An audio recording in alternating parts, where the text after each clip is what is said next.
चलिए सभी को गुड इवनिंग, सभी साथियों, सभी मेरी प्यारी सिस्टर, सभी को गुड इवनिंग। क्या मेरी आवाज़ आपके पास तक पहुंच पा रही है? तो एक बार कमेंट करके आप लोग बता दो, ठीक है। अनम्यूट कर दिए हैं सभी लोग, एक बार बता दो कि मेरी आवाज़ क्या आपके पास तक पहुंच पा रही है। सभी को गुड इवनिंग, जितने भी जुड़ चुकी हो क्लास में सभी को गुड इवनिंग।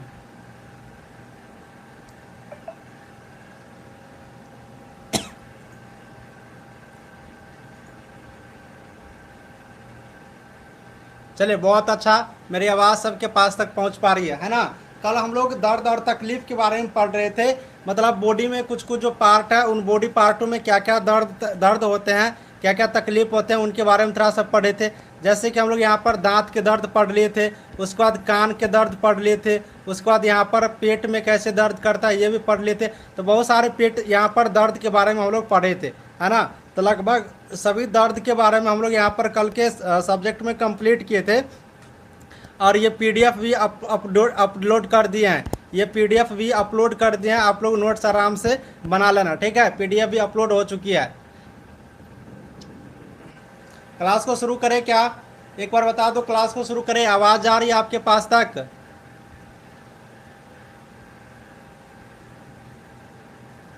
कैमरा साफ कीजिए।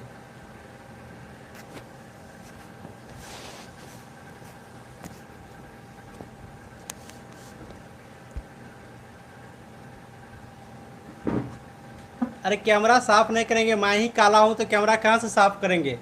हम खुद काले हैं, ठीक है। हम बहुत गोरे नहीं कि आप लोगों को अच्छा दिखेगा। हम खुद ही काले हैं इसलिए काला दिख रहा है।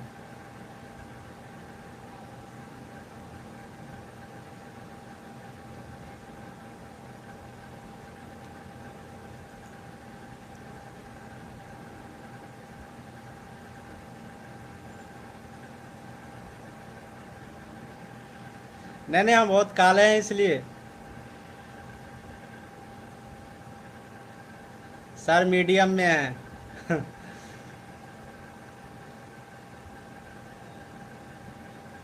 चलो चलो, बातचीत को बंद करते हैं हम लोग। बात,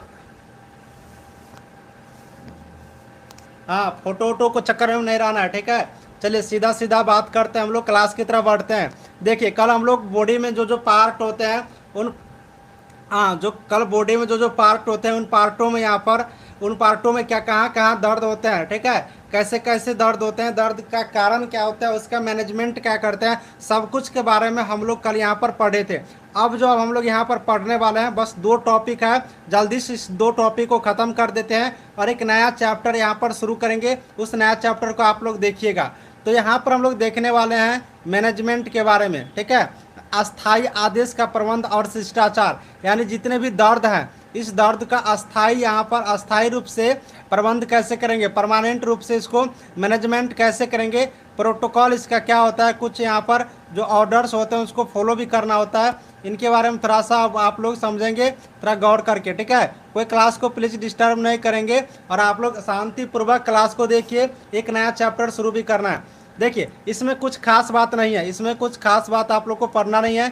बस एक एक लाइन पढ़ के आप लोग को मैं सुना देता हूँ, यहाँ पर समझना थोड़ा सा। देखो ये ऐसे दिशा निर्देश होते हैं जिनके द्वारा डॉक्टर की अनुपस्थिति में स्वास्थ्य कार्यकर्ता या एएनएम रोगी की सेवा सुसरा कर सकते हैं। यानी कहने का मतलब है कि जो आप लोग कल आप लोग पढ़ी हो, कान दर्द, नाक दर्द, यहाँ पर जोड़ का दर्द, जो सब कुछ दर्द के बारे में, पेन के बारे में और उसका उपचार कैसे करेंगे, वो किस किस कारण से होता है, इन सब चीज़ के बारे में आपने देखे।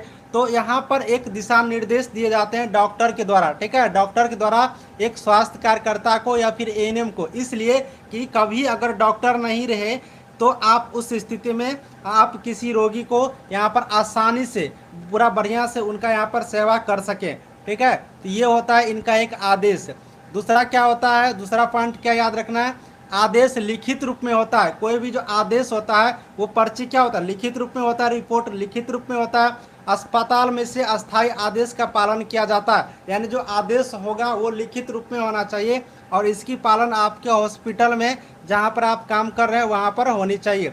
इसके बाद अगर हम लोग बात करते हैं दूसरी पॉइंट को, तो ये आदेश आपातकालीन स्थिति में डॉक्टर की अनुपस्थिति में उपयुक्त होता है। यानी जो आदेश दिए जाते हैं अगर उस स्थिति में डॉक्टर नहीं होते हैं तो उस आदेश को देख करके आप उनको फॉलो करते हैं। ऐसे स्थिति में स्वास्थ्य कर्मी को आदेश की पालन करना चाहिए, और जो स्वास्थ्य कर्मी होते हैं उनको भी इस आदेश की क्या करनी चाहिए, पालन करनी चाहिए।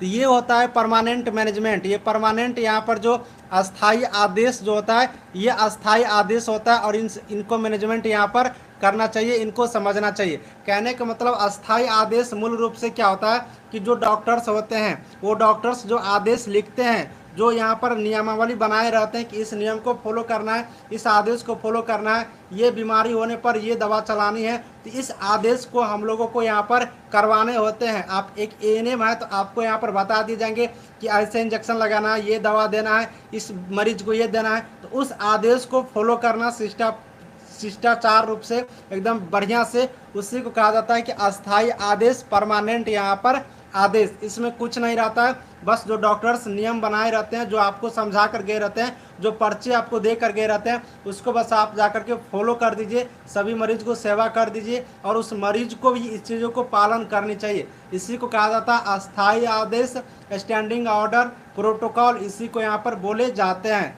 ठीक है, उसके बाद यहाँ पर और एक दो ठो बात है, एक दो ठो और बात है यहाँ पर। जैसे अस्थाई आदेश का प्रबंधन में एक दो चीज़ और यहाँ पर होते हैं, एक दो चीज़ और यहाँ पर होते हैं। बहुत इजीली चीज़ है, अगर आप लोग पढ़ लोगी ना एक बार खुद से तो बताने की जरूरत नहीं होता है।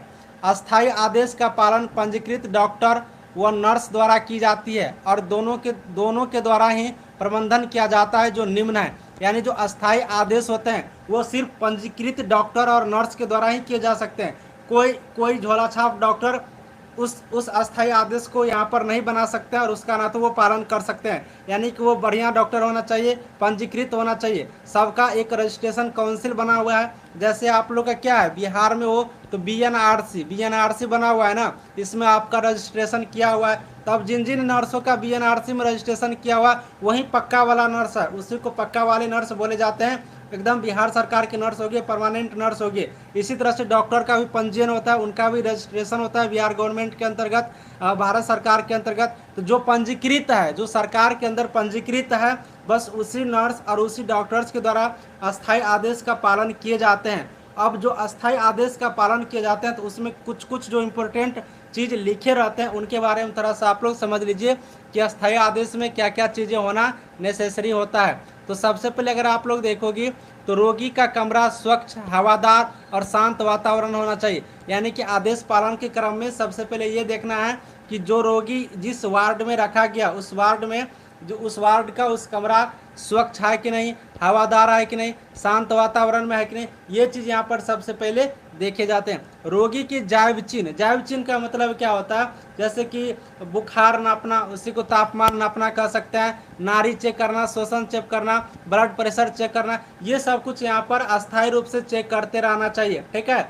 रोगी उसके परिवार को रोग के बारे में समझना चाहिए। रोगी जो होते हैं और उसके साथ जो कोई परिवार के सदस्य आए रहते हैं, है ना, उसके साथ जो यहाँ पर जो परिवार आए रहते हैं उनको सब कुछ उनके बारे में समझाना।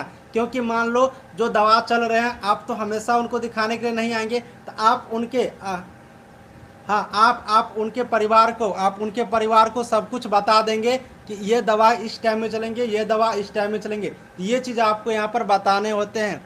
इसके साथ ही बात करेंगे तो रेफरल सुविधा लिखित रूप में रखना। रेफरल सुविधा जो है लिखित रूप में रखना, यानी कि आपको जो यहाँ पर रेफरल सुविधा दिया गया है वो लिखित रूप में रखना होता है। क्योंकि किन मरीजों को कहाँ पर रेफ़र करनी है, किस स्थिति में रेफ़र करनी है, जब तक आपको यहाँ पर लिखित रूप में नहीं मिल जाते हैं डॉक्टर्स के माध्यम से, तब तक नहीं करनी चाहिए। तो ये रेफरल वाली जो सुविधा होता है रेफ़र करने की, ये लिखित रूप में होनी चाहिए। संक्रामक रोग की जानकारी स्वास्थ्य अधिकारी को तुरंत करनी चाहिए। जैसे ही संक्रामक रोग गया, जैसे कोरोना और जैसे कोविड हो गया, तो तुरंत उसका सूचना दिया जाता था कि हाँ इनको कोविड हो गया, तुरंत उसको अलग वार्ड में शिफ्ट किए जाते थे, उनका सारा चीज़ किए जाते थे। तो जो संक्रामक रोग हो, कोई भी संक्रामक रोग हो, तो उनकी जानकारी जो आपके सीनियर सर लोग होंगे, स्वास्थ्य अधिकारी होंगे, तुरंत उनको दे देनी चाहिए। रोग का स्वास्थ्य लाभ के हित में नर्सिंग प्रबंध करना चाहिए। यानी कि रोगी के जो यहाँ पर मरीज होते हैं उनका स्वास्थ्य का लाभ कैसे मिले, इसके हित को देखते हुए, रोगी के लाभ जितना से जितना मिले इनको देखते हुए नर्सिंग प्रबंधन यानी कि उसके पूरे का पूरे इलाज यहाँ पर करनी चाहिए। तो ये सारे एक आदेश होते हैं, इन आदेशों को यहाँ पर पालन करना पड़ता है। ठीक है, उसके बाद यहाँ पर बात करते हैं। तो ये मतलब पढ़ाना नहीं पढ़ाना कोई बड़ी टॉपिक नहीं है। अब समुदाय में एक एएनएम का क्या कार्य होते हैं ये तो सबको पता ही होता है। एक एएनएम का स्वास्थ्य कार्यकर्ता के समुदाय में क्या भूमिका होता है हर चैप्टर में बताते हैं। अब ये दर्द से रिलेटेड है, दर्द वाली सारे बात करेंगे एएनएम। जैसे रोगी को दर्द निवारक दवाई देनी चाहिए। ठीक है, उसके बाद यहाँ पर बात करेंगे दर्द वाला चैप्टर, तो दर्द वाले सारे काम करेंगे एएनएम। उसके बाद क्या होता है, रोगी दर्द दूर करने के लिए आराम करने को कहना चाहिए। रोगी का कमरा स्वच्छ हवादार शांत वातावरण होना चाहिए। जोर में दर्द होने पर गर्म पानी से सेक करना चाहिए। तो ये सारे काम आप लोग को करवाने होते हैं, या फिर कभी कभी स्थिति होते हैं तो खुद से भी करने होते हैं। संक्रमण को रोकना चाहिए। ये सारे काम आप लोग को यहाँ पर एक समुदाय में एक एएनएम के द्वारा किए जाते हैं। इसके बाद यहाँ पर एक और है, तो वो है आपको रोगी को जटिलता से बचाना चाहिए। तो ये था एक एएनएम का कार्य। अभी मैंने आपको 3 चीज़ पढ़ाया हूँ कि एक आदेश क्या होते हैं, उस आदेश में किन किन चीज़ों को एक पंजीकृत नर्स एक डॉक्टर्स के द्वारा फॉलो किए जाते हैं, है ना। वो चीज़ हम आपको बताए। एक एएनएम को क्या क्या यहाँ पर करनी चाहिए, ये 2 चीज़ बताया। सभी को समझ में आ गया क्या? बताओ एक बार कमेंट करके, एक बार कमेंट करके बताओ सभी को समझ में आया क्या?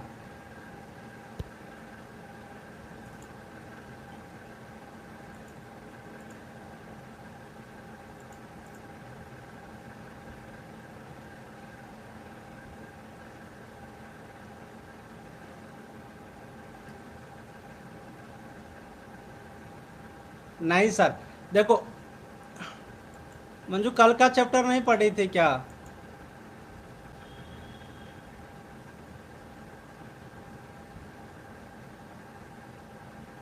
जटिलताएं मतलब कट एकदम जटिल होता है ना कोई चीज़। जटिल कार्य मतलब वो थोड़ा ज़्यादा मेहनत करके करने वाला कार्य, जटिलताएं इसी को कहा जाता है। जटिल मतलब कठोर, हार्ड, हार्ड जटिल कठोर काम, इसी को कहा जाता है जटिलताएं, जटिल।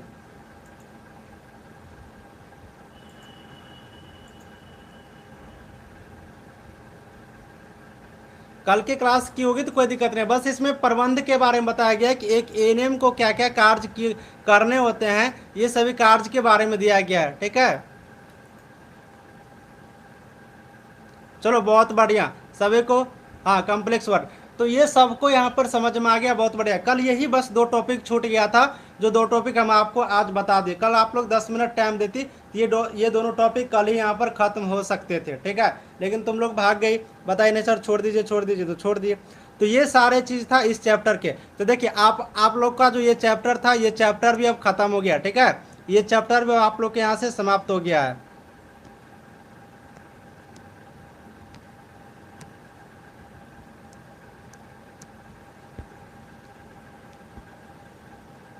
ये दार दार तकलीफ का जो चैप्टर आप लोग पढ़ रहे थे कल से, तो ये दार दार तकलीफ का चैप्टर भी आप लोग के यहाँ पर समाप्त हो गया। ठीक है, अब देखिए ये 7 चैप्टर भी खत्म हो गया। 8 चैप्टर हम पहले पढ़ा दिए थे, 8 नंबर चैप्टर पहले पढ़ा दिए थे। ठीक है, और ये समाप्त हो गया। आज हम लोग जो पढ़ने वाले हैं आज की कहानी, अरे यार मुझे तो इसी बात पे गुस्सा आ जाता है जब बोलता है कि सर एक बार फिर से, मतलब इसमें फिर से बताने की कोई बात नहीं है।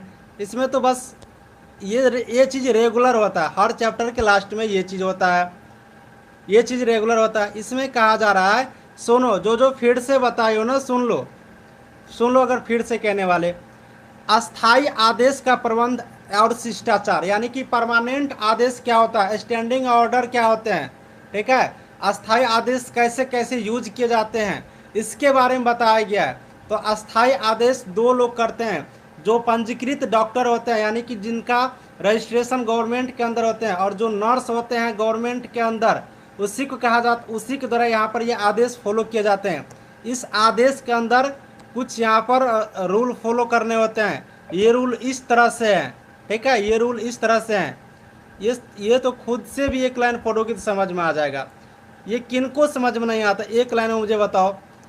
कह रहा है कि कैसे आदेश का प्रबंध किया जाता है, तो लिखा हुआ है रोगी का कमरा स्वच्छ हवादार शांत वातावरण होना चाहिए। इसमें क्या समझाने वाली बात है, मुझे एक बार आप लोग खुद से बताओ तो थोड़ा सा।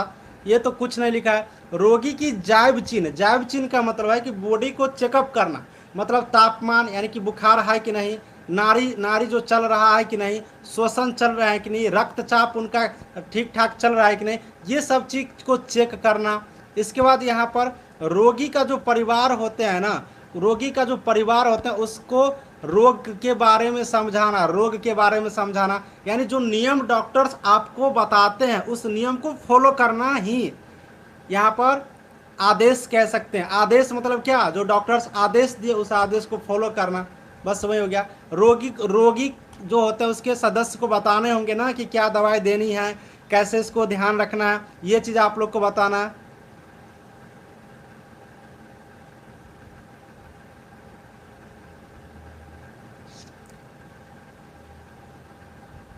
क्या TPR है ना। उसके बाद रेफरल सुविधा को लिखित रूप में रखना। संक्रामक जो रोग होते हैं इसकी जानकारी, जो महामारी होते हैं जैसे कोरोना, मलेरिया, मतलब जो रोग संक्रमण से होने वाले होते हैं बैक्टीरिया से, वायरस से, उसके बारे में जानकारी तुरंत स्वास्थ्य अधिकारी को देना। रोगी के स्वास्थ्य में, रोगी का स्वास्थ्य के लिए जितना लाभ हो सके इसके लिए बढ़िया से सेवा देना, है ना। तो यही सारे चीज़ जो होते हैं एक ऑर्डर्स होते हैं, इन ऑर्डर को यहाँ पर फॉलो करने होते हैं एक एएनएम के माध्यम से, जिनका रजिस्टर्ड होते हैं गवर्नमेंट के अंतर्गत, यानी कि एक एएनएम एक डॉक्टर्स के माध्यम से। बस इतना ही मैंने आज बताया हूँ, इसके अलावा कुछ नहीं बताया हूँ। ठीक है, पढ़ने वाली चीज़ अब है जो मैं आगे पढ़ाने वाला हूँ आज की क्लास में।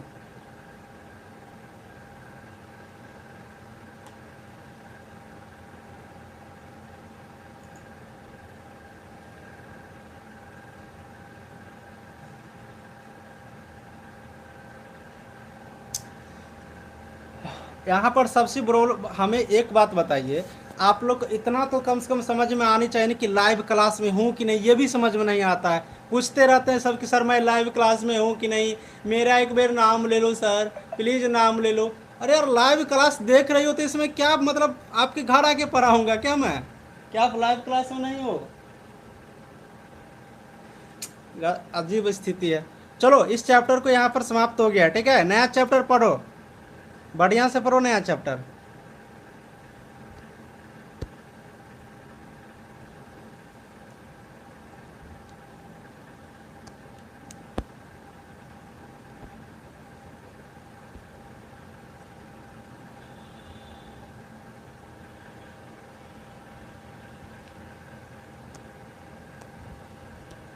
चलो आज हम लोग डाइजेस्टिव प्रॉब्लम के बारे में पढ़ेंगे, ठीक है, पाचन तंत्र की समस्या के बारे में पढ़ेंगे, पाचन तंत्र की क्या क्या समस्या होती है इसके बारे में पढ़ेंगे।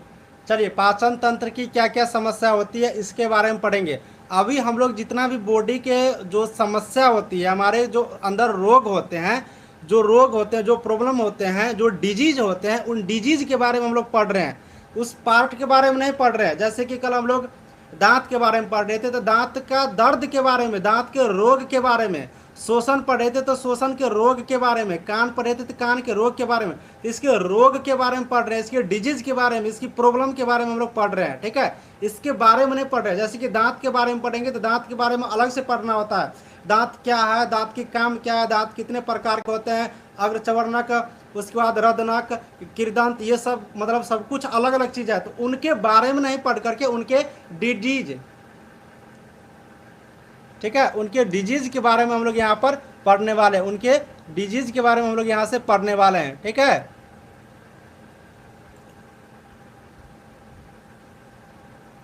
हाँ, ये डिजीज के बारे में पढ़ेंगे। तो इसी तरह से हम लोग डिजीज का जो सीरीज अभी चल रहा है, डिजीज के बारे में जो सब कुछ पढ़ रहे हैं, तो आज जो हम लोग पढ़ने वाले हैं ना, तो आज हम लोग पढ़ने वाले पाचन तंत्र की समस्या के बारे में। हम लोग का जो यहाँ पर पाचन तंत्र जो है ना, इस पाचन तंत्र में क्या क्या समस्या आती है इसके बारे में हम लोग आज पढ़ने वाले हैं। सभी को स्क्रीन बढ़िया से दिख रहा है क्या, एक बार मुझे कमेंट करके बताओ तो, स्क्रीन सभी को बढ़िया से दिख रहा है क्या।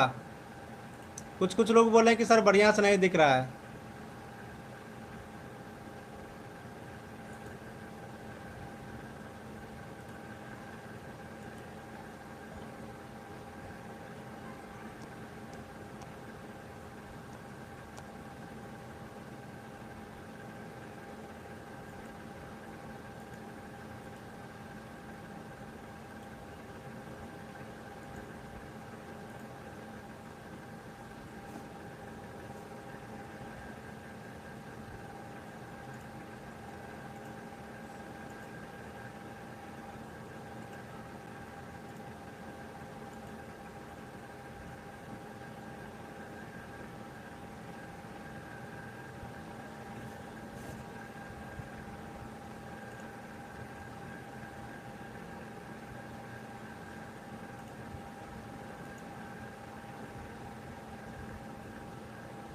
थोड़ा फ्रेश कम आए, रुक जाओ।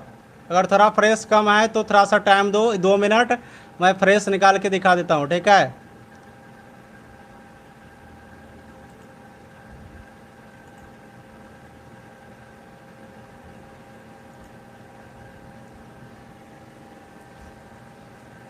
चलो ठीक है, फ्रेश दिखेगा तो रुक जाओ, थोड़ा सा रुक जाओ, फ्रेश दिखेगा आप लोग।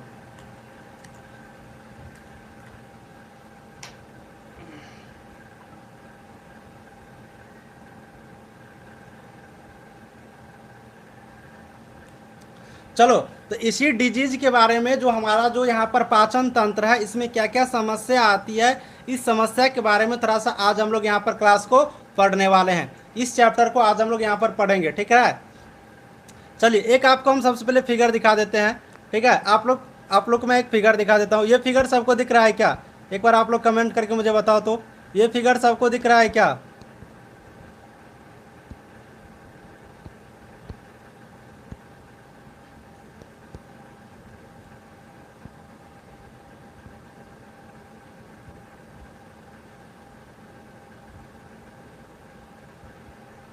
चलिए, बहुत बढ़िया। फिगर दिख रहा है तो समझिए, फिगर दिख रहा है तो थोड़ा सा समझिए।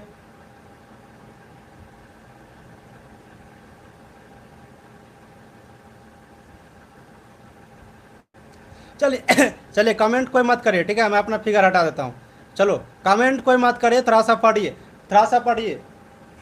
देखिए, ये जो आप लोग देख रहे हो, ये पूरे के पूरे, ये पूरे का पूरे एक पाचन तंत्र है, ठीक है। ये जो आप लोग देख रहे हो, ये पूरे के पूरे क्या है? पाचन तंत्र है। पाचन तंत्र क्या होता है? पाचन तंत्र क्या होता है? जिसमें हम लोग का जो भोजन खाते हैं ना, वो भोजन यहाँ पर जो पाचन तंत्र क्या होता है, जितने भी हम लोग यहाँ पर खाद्य पदार्थ खाते हैं, उसको पचाते हैं, ठीक है, उसको यहाँ पर पचाते हैं। तो पाचन तंत्र की जो क्रिया होते हैं, हम लोग जो भोजन खाते हैं और उसको जो यहाँ पर पचने की जो क्रिया होती है, वो हम कहाँ से शुरू होती है? तो मुंह से शुरू होती है।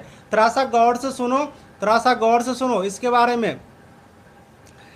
बारे में मैं पुनः बताऊंगा बायोलॉजी के एक अलग चैप्टर में, पाचन तंत्र के बारे में, ठीक है। ये जो पाचन तंत्र होते हैं, ये पाचन तंत्र के बारे में, पाचन तंत्र के बारे में हम आपको पूरा बढ़िया से पढ़ाएंगे एक अलग चैप्टर में, ठीक है। पाचन तंत्र के बारे में थोड़ा सा मैं यहाँ पर आपको झलक दिखला देता हूँ कि ये पाचन तंत्र क्या होते हैं। पाचन तंत्र में हमारे बॉडी का कौन कौन सा पार्ट इन्वॉल्व होते हैं, कौन कौन सा पार्ट इसमें शामिल होते हैं, पाचन तंत्र की क्रिया कहाँ से शुरू होकर के कहाँ तक जाते हैं, इनके बारे में थोड़ा सा समझ लीजिए। इसके बाद हम लोग क्या करेंगे, पाचन तंत्र का जो प्रॉब्लम होगा, जो समस्या ही आती है, मेरा फोकस है इसके प्रॉब्लम के बारे में, इसके डिजीज के बारे में, इनके समस्या के बारे में पढ़ना। तो इनके समस्या के बारे में हम लोग पढ़ेंगे। तो सबसे पहले आप लोग इस फिगर को आप लोग देख पा रही होगी, और इस फिगर में यहाँ पर सबसे पहले आप लोग देखेंगे, सबसे पहले इस फिगर में आप लोग देखेंगे, ये जो पाचन तंत्र है, यानी कि जहाँ से हम लोग का भोजन यहाँ पर पचना शुरू होते हैं, हमारे भोजन जो यहाँ पर पचना शुरू होते हैं, पाचन तंत्र होते हैं, जहाँ से भोजन यहाँ पर मुंह में जाते हैं और उनकी प्रोसेस होना शुरू होते हैं, इनके बारे में समझिए। तो सबसे पहले आप लोग को थोड़ा सा याद रखना होगा, फिगर हटा देता हूँ, मैं अपना फिगर हटा देता हूँ, ठीक है। तो पाचन तंत्र की बात करूँगी, तो पाचन तंत्र में जो हमारा भोजन मुंह में जाता है, जो भोजन हम लोग यहाँ पर खाते हैं, ये भोजन मुंह से शुरू हो जाता है, ठीक है। जो भोजन हम लोग खाते हैं, ये मुंह में जैसे यहाँ पर एंट्री करता है, तो ये मुंह से, जिसे हम लोग मुख गुहिका कहते हैं, इससे हम लोग मुख गुहिका या फिर ओरल कैविटी भी कहते हैं। तो हम लोग मुंह में भोजन जैसे ही लेते हैं, तो यहीं से पाचन होना शुरू हो जाते हैं। सुनिए, पाचन की क्रिया दो तरीका से होता है। यहाँ पर पाचन की क्रिया दो तरीका से, एक भौतिक रूप से भी होता है, ठीक है, फिजिकल रूप से भी होता है, और रासायनिक रूप से यानी कि केमिकल रूप से होता है। रासायनिक पूरे पढ़ाऊंगा, रासायनिक पूरे पढ़ाऊंगा बायोलॉजी में। ये पूरा बढ़िया चैप्टर है भाई, 1-2 क्लास लगता है इस चैप्टर को पढ़ाने में, पूरा बढ़िया से पढ़ाऊंगा, थोड़ा सा समझ लो। तो भौतिक क्रिया और रासायनिक क्रिया दोनों होते हैं। तो हमारे मुंह में जब भोजन जाता है, तो हम लोग जब काटते हैं, उसको तोड़ते हैं, भोजन जाता है, काट कूट कर उसको तोड़ ताड़ देते हैं। जो लोग काटते कूटते हैं ना, वो फिजिकल क्रिया होता है। वो क्या होता है? फिजिकल क्रिया होता है, ठीक है, फिजिकल। एकदम जो रोटी खाती हो आप लोग, तो क्या करते हो, उसको काट कूट के एकदम इधर इधर उधर करके उसको छोटा बना देते हैं। जैसे गोलगप्पा खाते हो, एकदम घपाक से ले लेती हो, तो गोलगप्पा को तो घपाक से लेते हैं, लेकिन मुंह में पहले खाते हैं। तो जो लोग मुंह में तोड़ते हैं, भोजन को छोटा छोटा टुकड़ी में जो करते हैं, वो हम लोग का क्या होता है, वो हम लोग का यहाँ पर क्या होता है, वो हो जाता है भौतिक क्रिया, ठीक है। मोटा मोटी समझिए, थोड़ा थोड़ा सा समझिए, ये डिटेल्स में और भी बढ़िया से बताऊंगा। तो ये हो गया भौतिक क्रिया। और रासायनिक क्रिया क्या होता है, जैसे हम लोग भोजन तोड़ते हैं, तो वो भोजन छोटा छोटा टुकड़ा होकर के जब अंदर जाता है, तो मुंह में एक लार लार ग्रंथि होती है, लार ग्रंथि होती है। तो यहाँ पर ये लाल लिखा है लेकिन लार होगा, ठीक है, हिंदी में यहाँ पर लार होगा, ये लाल नहीं लिखा होगा, यहाँ पर लार होगा। तो यहाँ पर हम लोग को जो मुंह में यहाँ पर लार लार एंजाइम होती है, यहाँ पर एक एंजाइम होते हैं, वो एंजाइम मिल जाते हैं। और वो जो एंजाइम मिलते हैं, जो एंजाइम मिलते हैं जो भोजन को पचाने में सहायक करते हैं, जैसे कि पेट में जठर ग्रंथ, जठर रस होते हैं, मतलब सारे एंजाइम होते हैं। उस एंजाइम के बारे में हम आपको बताएंगे पूरा बढ़िया से। तो वो रासायनिक होता है, वो क्या होता है, रासायनिक होता है। तो जो यहाँ पर जो यहाँ पर एंजाइम मिलते हैं भोजन को पचाने में मदद करते हैं, तो वो हो गया रासायनिक। और जो हम लोग काटते हैं वो हो गया भौतिक। तो यहाँ पर बस आप लोग को दो चीज़ याद रखना है कि भोजन हमारे मुंह से शुरू होता है और इसी मुंह से भौतिक और रासायनिक क्रिया शुरू हो जाते हैं, और इसी भौतिक और रासायनिक क्रिया से होते हुए हमारा भोजन मतलब पूरा बढ़िया से पच करके बाहर निकल जाते हैं। अब ये किस किस जगह से होकर के गुजरते हैं उनको थोड़ा सा आप लोग समझ लीजिए, ठीक है, थोड़ा सा समझ लीजिए, मोटा मोटी समझिए, डिटेल्स में बताऊंगा। सबसे पहले हम लोग भोजन मुंह में लेते हैं, तो यहाँ पर मुख्य गुहिका कहते हैं। फिर यहाँ पर हम लोग यहाँ पर एक लार ग्रंथि होते हैं, ये लार ग्रंथि के होकर गुजरते हैं, ठीक है। बस उसके बाद यहाँ पर ये देख सकते हो, ये देख सकते हो, इसको यहाँ पर ग्रासिका कहा जाता है, जिसे हम लोग ये जो देख रही हो इसे ग्रासिका, इसे ग्रास नली भी कहा जाता है। ये 32 फीट के होते हैं, है ना, ये 32 फीट के होते हैं, 32 फीट के, करीब 9 मीटर के बराबर होता है, ठीक है। ये 32 फीट के होते हैं, करीब 9 मीटर के बराबर होते हैं। फिर ये भोजन हम लोग को आहार नली के माध्यम से होते हुए, ठीक है, हम लोग आहार नली के माध्यम से होते हुए कहाँ पर आ जाते हैं, तो यहाँ पर आप लोग देख सकते हो, ये आहार नली के माध्यम से स्टोमेक यानी कि पेट में, है ना, हम लोग कहाँ आ जाता है कि स्टोमेक यानी कि पेट में आ जाता है। अब यहाँ पर पेट में आ जाते हैं। इसके बाद यहाँ पर आप लोग देख सकते हो, ये अग्नाशय होते हुए यहाँ पर स्मॉल यानी कि छोटी आंत होते हुए, उसके बाद ये बड़ी आंत होते हुए, और ये गुदा के माध्यम से, ठीक है, गुदा के माध्यम से, अनल के माध्यम से, ये यहाँ पर ये मलमूत्र के माध्यम से यहाँ पर मल बन के बाहर निकल जाते हैं। तो ये सारे यहाँ पर स्टेप है, ये सारे स्टेप है, इस माध्यम से यहाँ पर गुजरते हैं। तो बस आप लोग को थोड़ा सा फिगर मैंने दिखा दिया हूँ, किस किस माध्यम से गुजरता है, ये सारा चीज़ मैं दिखा दिया हूँ। बाकी ये पाचन तंत्र की प्रक्रिया, पाचन तंत्र किस किस से गुजरता है, कहाँ पर क्या होता है, कहाँ पर कौन सी एंजाइम मिलते हैं, सब कुछ मैं आपको एक अलग चैप्टर के माध्यम से, अलग वीडियो के माध्यम से, बायोलॉजी की ये पार्ट है उसमें मैं आप सभी को बताऊंगा, ठीक है। अभी मैंने जितना चीज़ बताया हूँ, जितना चीज़ दिखाया हूँ, सभी को समझ में आ गया तो एक बार कमेंट करके मुझे बताओ।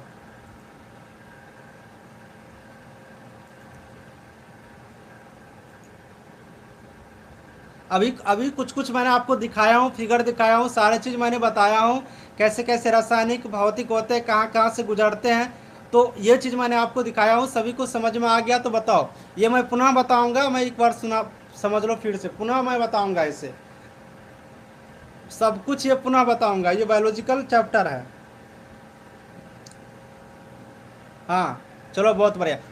अब देखो, अब मेरा मकसद क्या था, मेरा कहने का मतलब क्या था, आप लोग थोड़ा सा गौर करके समझो। मेरा कहने का मतलब क्या था, ये जो पाचन तंत्र है हम लोग का, ये जो इतना पाचन तंत्र है ना, इन पाचन तंत्र में क्या समस्या आती, क्या है, कौन कौन सी समस्या आती है, कौन कौन सी समस्या, कौन कौन सी यहाँ पर प्रॉब्लम आती है, ये प्रॉब्लम कौन कौन सी आती है, ठीक है। इसमें प्रॉब्लम के बारे में, कौन कौन सी यहाँ पर प्रॉब्लम आते हैं, इस प्रॉब्लम के बारे में हम लोग पढ़ेंगे, ठीक है।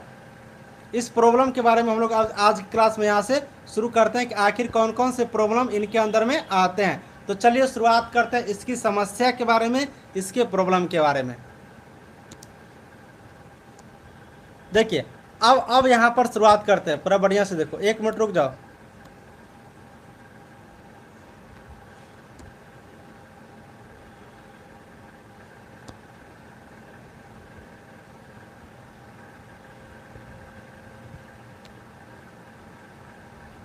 रुक जाओ, फ्रेश निकाल देते हैं पीडीएफ।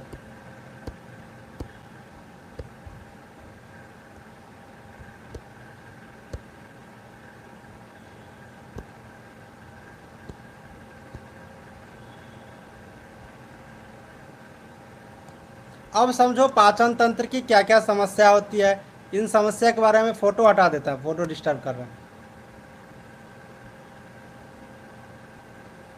32 फीट का जो हम लोग का आहार नाल होते हैं ना, आहार नाल जो हम लोग का होता है ना, वो 32 फीट का होते हैं, ठीक है, वो 32 फीट का होता है। मैं पुनः आप लोग को बताऊंगा, अब देखो इनमें समस्या क्या क्या आती है। हम लोग का जो पाचन तंत्र होते हैं, पाचन तंत्र में क्या क्या समस्या आती है। सबसे पहले आप लोग समझिए, पाचन तंत्र जो होता है उसमें क्या होता है कि हम लोग का अंदर भोजन अंदर जाते हैं, भोजन अंदर जाते हैं, खाना जो हम लोग खाते हैं, खाद्य पदार्थ, वो क्या होता है, वो अंदर जाते हैं। अब ये जो खाद्य पदार्थ अंदर जाते हैं, इन्हीं के माध्यम से यहाँ पर क्या होते हैं, प्रॉब्लम क्रिएट होते हैं। अब कैसे कैसे कौन कौन से क्रिएट होते हैं उसको एक एक करके पढ़ते हैं। सबसे पहले यहाँ पर समझिए अपच, अपच अपच हो जाता है। सबसे पहले क्या होता है, अपच होता है। अब ये अपच क्या है, आपके नाम से ही ये स्पष्ट है। अपच, अपच मतलब क्या, बढ़िया से नहीं पचना, है ना। अपच मतलब क्या, बढ़िया से नहीं पचना। जो भोजन हम लोग खाते हैं वो भोजन बढ़िया से जो नहीं पचता है उसी को हम लोग क्या कहते हैं, अपच बोलते हैं। उसी को हम लोग क्या बोलते हैं, अपच बोलते हैं। अब अपच में क्या क्या होता है ये थोड़ा सा समझिए।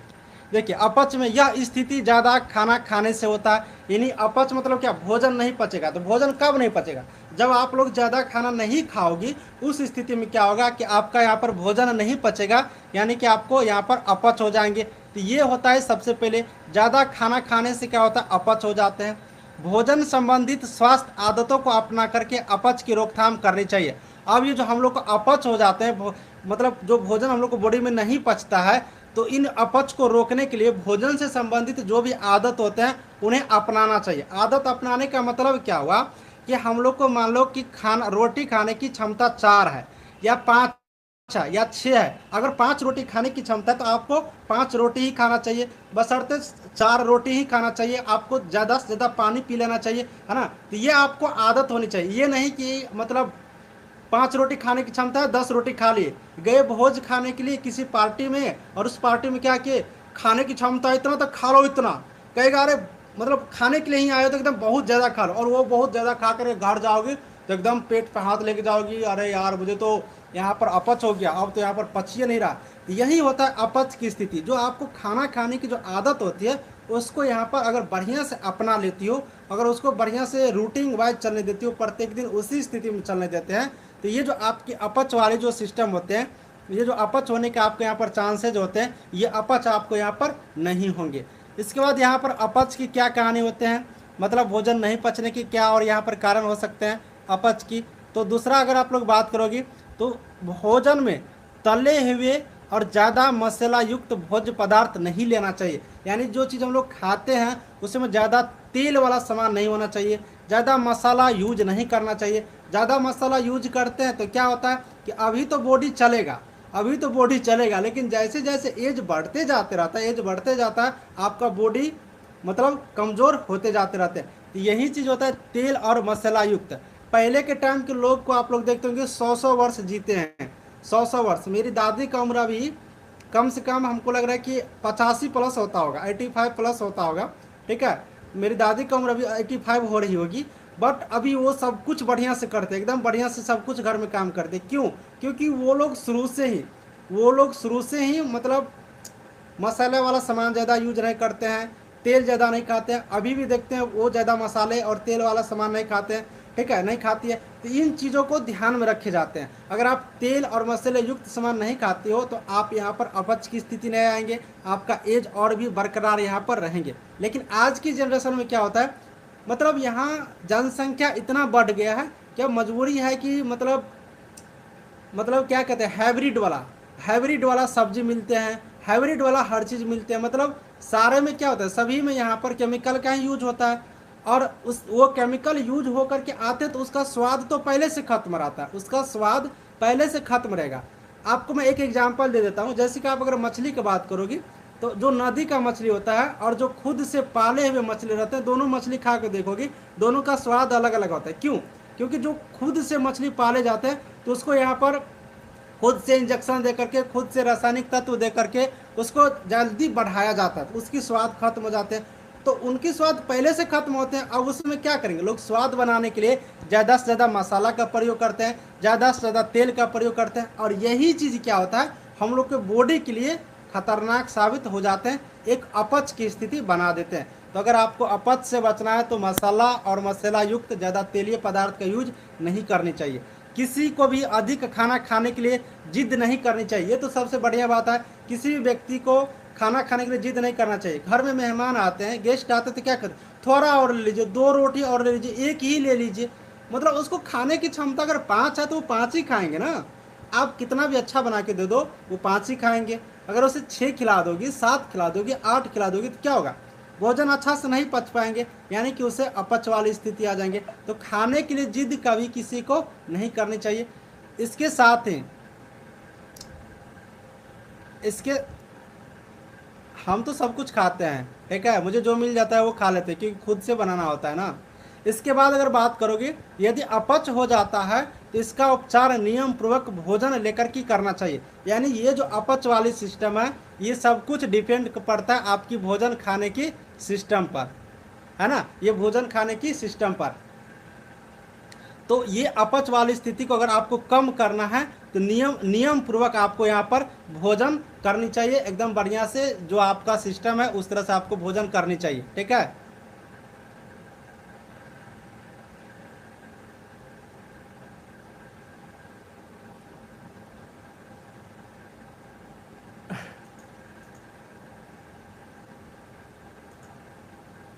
चलो, तो ये है अपच वाले। अगर अब आपको अपच हो जाते हैं, जो जो चीज़ आपको ऊपर मैंने बताया उस सिस्टम के कारण आपको अपच हो सकते हैं। अगर आपको यहाँ पर अपच हो जाते हैं, आप इसका उपचार कैसे करेंगे, ट्रीटमेंट कैसे करेंगे इसका, तो थोड़ा सा उपचार के बारे में भी पढ़ लेते हैं कि इनका उपचार कैसे होता है, ठीक है। इनका उपचार यहाँ पर कैसे होता है। अगर उपचार की बात करेंगे तो यहाँ पर मिल्क ऑफ मैग्नीशिया यहाँ पर लिख लेना, मिल्क कार्बोनेटिव मिक्सचर, ये यहाँ पर दवा के नाम है, कार्बोनेटिव मिक्सचर और मिल्क ऑफ मैग्नीशिया ये देना चाहिए, इससे अपच यहाँ पर कम होते हैं। हल्का सुपाच्य भोजन लेना चाहिए, यानी कि भोजन सुपाच्य होना चाहिए, जो पचने वाला होना चाहिए। यहाँ पर मसाले वाला भोजन नहीं लेना चाहिए। ज़्यादा द्रव भोजन लेना चाहिए, यानी कि जो जल्दी पच जाए, जो जल्दी यहाँ पर भोजन पच जाए, वो जिसमें द्रव की मात्रा ज़्यादा हो, वो भोजन आप लोग को यहाँ पर लेनी चाहिए। तो ये भोजन का सिस्टम आप ठीक करके आपके जो यहाँ पर अपच वाली स्थिति है वो आप यहाँ पर सही कर सकती हो। सभी को ये अपच वाले समझ में आ गए होंगे, बताओ एक बार, सभी को ये अपच वाले सब कुछ समझ में आ गया।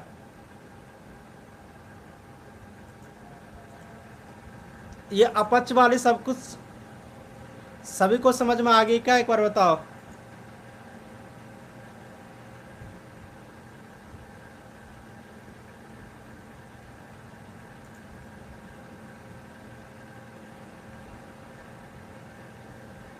प्रीति खा लेना, नहीं खाती हो तो टेस्ट पता चल जाएगा।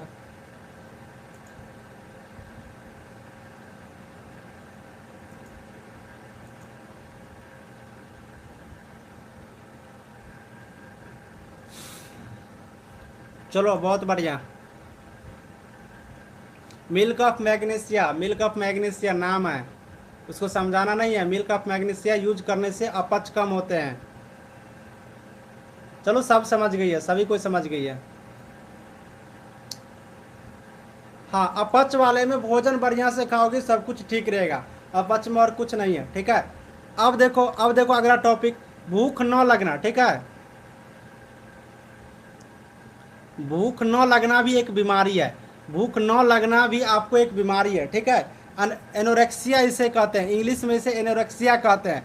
भूख न लगना, इसको इंग्लिश में एनोरेक्सिया कहते हैं। यह भी एक अपच वाले यहाँ, यानी कि हमारे जो पाचन तंत्र की एक समस्या है, भूख न लगना। अगर आपको भूख नहीं लगते हैं तो ये भी आपका क्या, एक एनोरेक्सिया भी एक क्या है, समस्या है। अब इसमें क्या होता है, इसका टॉपिक का ही नाम है भूख नहीं लगना। अब भूख नहीं लगना मतलब अगर भूखे आप लोग रहते हैं तो आपको यहाँ पर समस्या उत्पन्न होंगे, बस इसी के बारे में इसमें है, भूख न लगना। अगर आप भूखे रहेंगे, भोजन नहीं खाओगे तो आपको क्या होगा, आपको यहाँ पर समस्या उत्पन्न होंगे, बस इसी के बारे में देखना है। अब यहाँ पर बात करते हैं कि भूख न लगना। देखिए, इस बीमारी में रोग को भूख नहीं लगता है। भूख न लगना मतलब क्या, भूख ही नहीं लगते हैं, वह खाना खाने से भी मना करते रहते हैं। यह कारण मोटा नहीं होने का भी हो सकता है ना। यानी कि अगर आप खाना नहीं खाते हैं तो इसका कारण क्या हो सकता है ना, इसका कारण, ये कारण मोटा होने का भी हो सकता है। क्योंकि क्या होता है कि लोग जैसे थोड़ा सा मोटा होने लगते हैं, मोटापा बढ़ने लगते हैं, तो लोग उसे क्या करते रहते हैं, टोकते रहते हैं कि आप बहुत ज़्यादा मोटे हो गए, बहुत ज़्यादा मोटे हो गए। इससे क्या करते हैं, लोग खाना खाना ही बंद कर देते हैं। तो खाना नहीं खाने से भूख नहीं लगती है, तो आपको यहाँ पर खाना खाने से मना नहीं करना चाहिए। आपको जितना यहाँ पर खाने की जो डोज है वो यहाँ पर खाना चाहिए, ठीक है।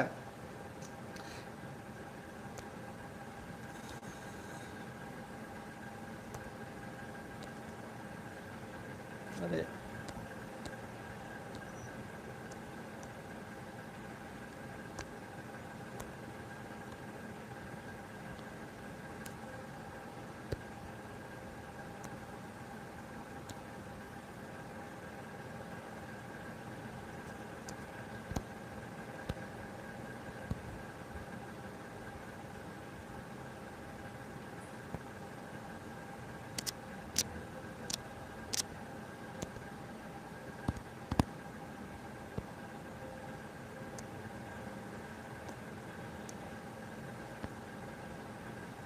चलो फोटो हटाओ, फोटो से कुछ नहीं होता है, पढ़ो बढ़िया से। हाँ, इसके बाद यहाँ पर देखो भूख भूख। अब देखो भूखे रहने से क्या होता है, अगर आप खाना नहीं खाते हो यानी कि भूखे रहने से क्या होता है, आपको यहाँ पर कमजोरी भी आने लगते हैं, अधिक मात्रा में पानी पानी पीने लगते हैं, है ना। तो ये भूखे भूखे रहने पे आपको कमजोरी भी आ सकती है। तो आपको भूखे नहीं रहना चाहिए। भूखा रहने से वजन कम हो जाता है, शरीर में जो वसा की मात्रा होता है ये भी कम हो जाते हैं। रोगी में शारीरिक और मनोवैज्ञानिक परिवर्तन होने लगते हैं। इसके कारण कमजोरी, मेटाबॉलिज्म कम हो जाते हैं, खून की कमी होते हैं, शरीर में पानी की कमी हो जाती है, जिसके कारण क्या होते हैं कि गंभीर समस्या भी उत्पन्न हो जाती है, और कभी कभी क्या होते हैं मृत्यु भी लोग हो सकते हैं। तो भूखे नहीं रहने का ये सभी कारण है। कभी भी लोगों को भूखे नहीं रहना चाहिए, ये भी एक तरह से बीमारी बन जाते हैं। भूखे नहीं रहना चाहिए। भूखे रहने से क्या क्या होता है, तो कमजोरी होता है, वजन में कमी आता है, शरीर में वसा की कमी हो जाते हैं, आपको आपको यहाँ पर खून की कमी हो जाते हैं, शरीर में पानी की कमी हो जाते हैं। और ये सारी समस्या अगर आपके बॉडी में उत्पन्न होते हैं भूख नहीं रहने के कारण, तो कभी कभी क्या होता है इस स्थिति में आपकी यहाँ पर जान भी यहाँ पे जा सकती है। तो ये सभी होते हैं भूखे रहने वाली कमी, है ना, ये सभी होते हैं भूखे रहने वाली कमी।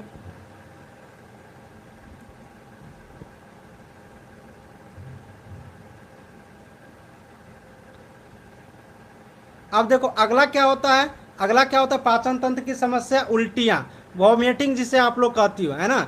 अगला क्या समस्या होती है पाचन तंत्र की, वॉमिटिंग, ठीक है।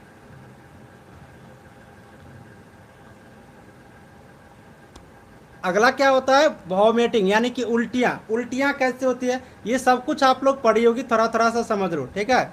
अब ये उल्टियां क्या होता है, अब देखो उल्टियां होना आमाशयिक, आंतरिक, आंतरिक यहाँ पर आंतरिक लिखना, ठीक है, आंतरिक स्रोत यानी कि गैस्ट्रो इंट्रिटीज होती है। उल्टियाँ होना यानी कि जो आमाशय होता है, आमाशय जो आपको हम फिगर में दिखाए थे, आमाशय उसका आंतरिक स्रोत होता है, इसे आंतरिक स्रोत भी हम लोग कहते हैं, ठीक है। यानी कि गैस्ट्रो एंट्रिटिस भी कहते हैं, इससे कहते हैं गैस्ट्रो एंट्रिटिस उल्टिया को, ठीक है। जो हम लोग वॉमिटिंग करते हैं, उल्टी कहते हैं, इससे हम लोग दूसरे नाम से भी बुलाते हैं, उन दूसरे नाम को हम लोग आमाशयिक आंतरिक स्रोत भी यहाँ पर कहते हैं।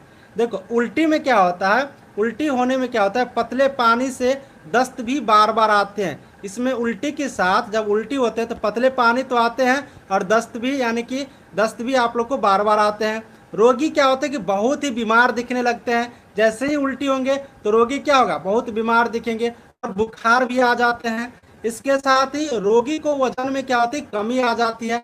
अगर आपको यहाँ पर उल्टियाँ होती है, पतले पानी आते हैं, इसमें दस्त भी आते हैं, आपको यहाँ पर बीमार जैसे दिखने भी लगती हो, और इसमें कमी भी होने लगते हैं, इस उल्टी की का रोकथाम करने के लिए आपको डॉक्टर पाचन तंत्र में एक उल्टी। अब इसके बाद यहाँ पर बात करते हैं, जब हम लोग को यहाँ पर उल्टी होती है तो हम लोग किस चीज़ का यूज करते हैं, ओआरएस घोल का भी यूज करते हैं। उल्टी होने की स्थिति में ओआरएस घोल का भी यूज करते हैं, ओरल रिहाइड्रेशन पाउडर का भी यहाँ पर हम लोग यूज करते हैं। अब ये जो ओआरएस होता है ना, ओरल रिहाइड्रेशन पाउडर होता है ना, इसका जो घोल होता है ना, इसमें क्या क्या होता है, तो सोडियम बाइकार्बोनेट जिसे हम लोग खाने का सोडा भी कहते हैं, शक्कर होते हैं, ग्लूकोज होता है, और ठंडा करने के बाद, ठीक है, ठंडा ठंडा करने के बाद यहाँ पर जो जो उबला हुआ पानी होते हैं, जो उबला हुआ पानी होते हैं, और वो ठंडा करने के बाद इसमें मिलाए गए रहते हैं। तो इन सभी चीज़ों का यहाँ पर ये ओरल डिहाइड्रेशन बने होते हैं। देखिए अगर बच्चे में उल्टी होती है और वो बच्चा माँ का दूध अगर पीते रहते हैं तो उसे स्तनपान क्या करेंगे जारी रखना चाहिए, है ना। उससे स्तनपान क्या करेंगे, जो दूध पिलाने की जो प्रक्रिया है वो क्या करेंगे, चालू रखे ही रहना चाहिए, ऐसे नहीं कि उन्हें छोड़ देना चाहिए। तो ये समस्या भी आती है पाचन तंत्र में, क्या, उल्टी की समस्या, ठीक है। ये उल्टी वाला सब कुछ समझ गई, एक बार बताओ कमेंट करके।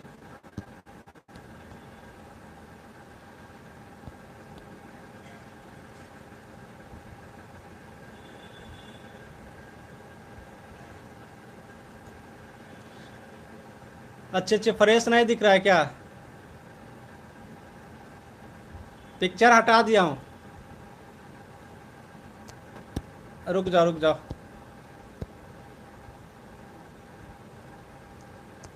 अब दिख रहा है क्या फ्रेश से? फ्रेश से अब दिख रहा है क्या, एक बार बताओ कमेंट करके। फ्रेश फ्रेश अब दिख रहा है क्या?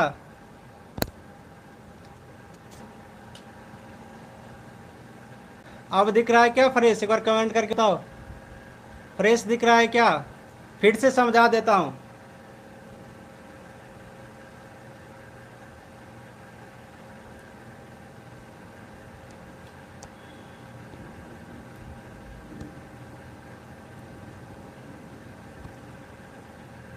अब फ्रेश दिख रहा है क्या? कमेंट करो जल्दी से, फ्रेश दिख रहा है क्या?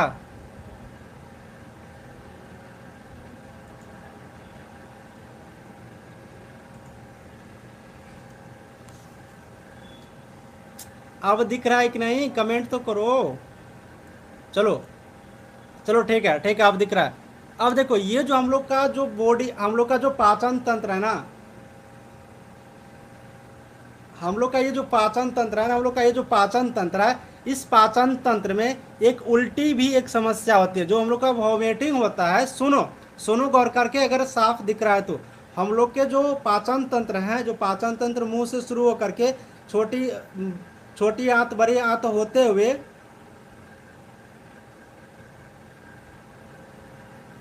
है ना,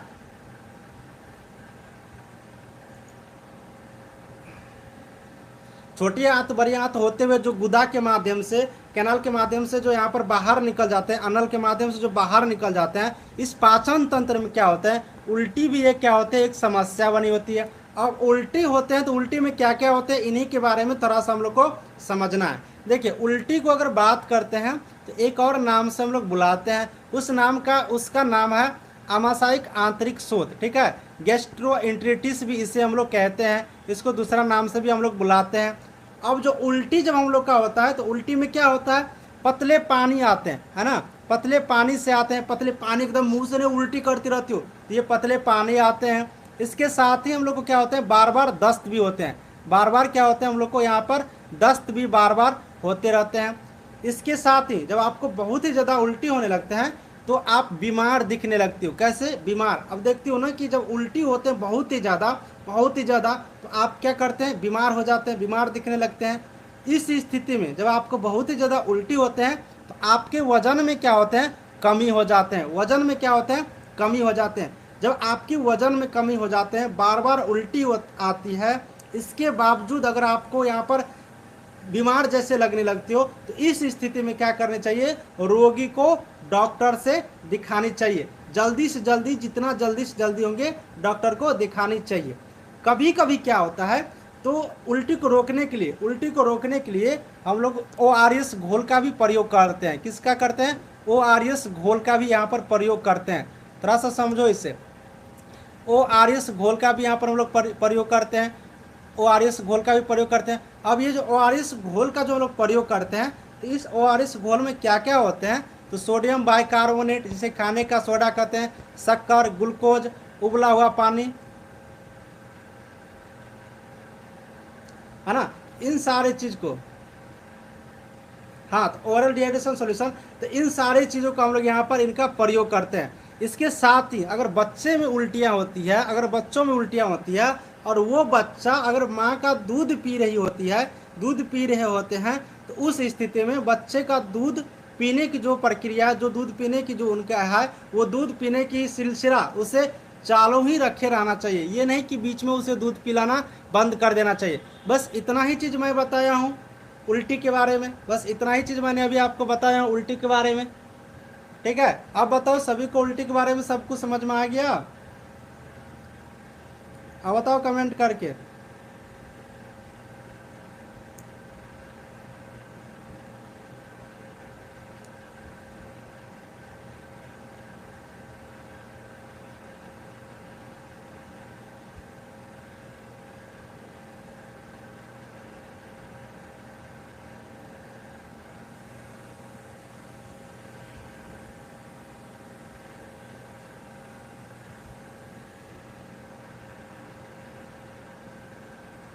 एक पूछ रही है क्या कमेंट किया है।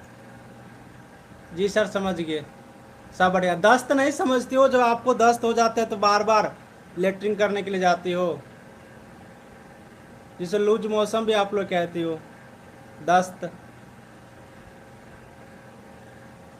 चलो बहुत बढ़िया। हाँ तो ये एक समस्या है, ये क्या है, एक समस्या है। इससे हम लोग यहाँ पर देख लिए उल्टी भी एक समस्या है। इसके बाद हम लोग देखते हैं,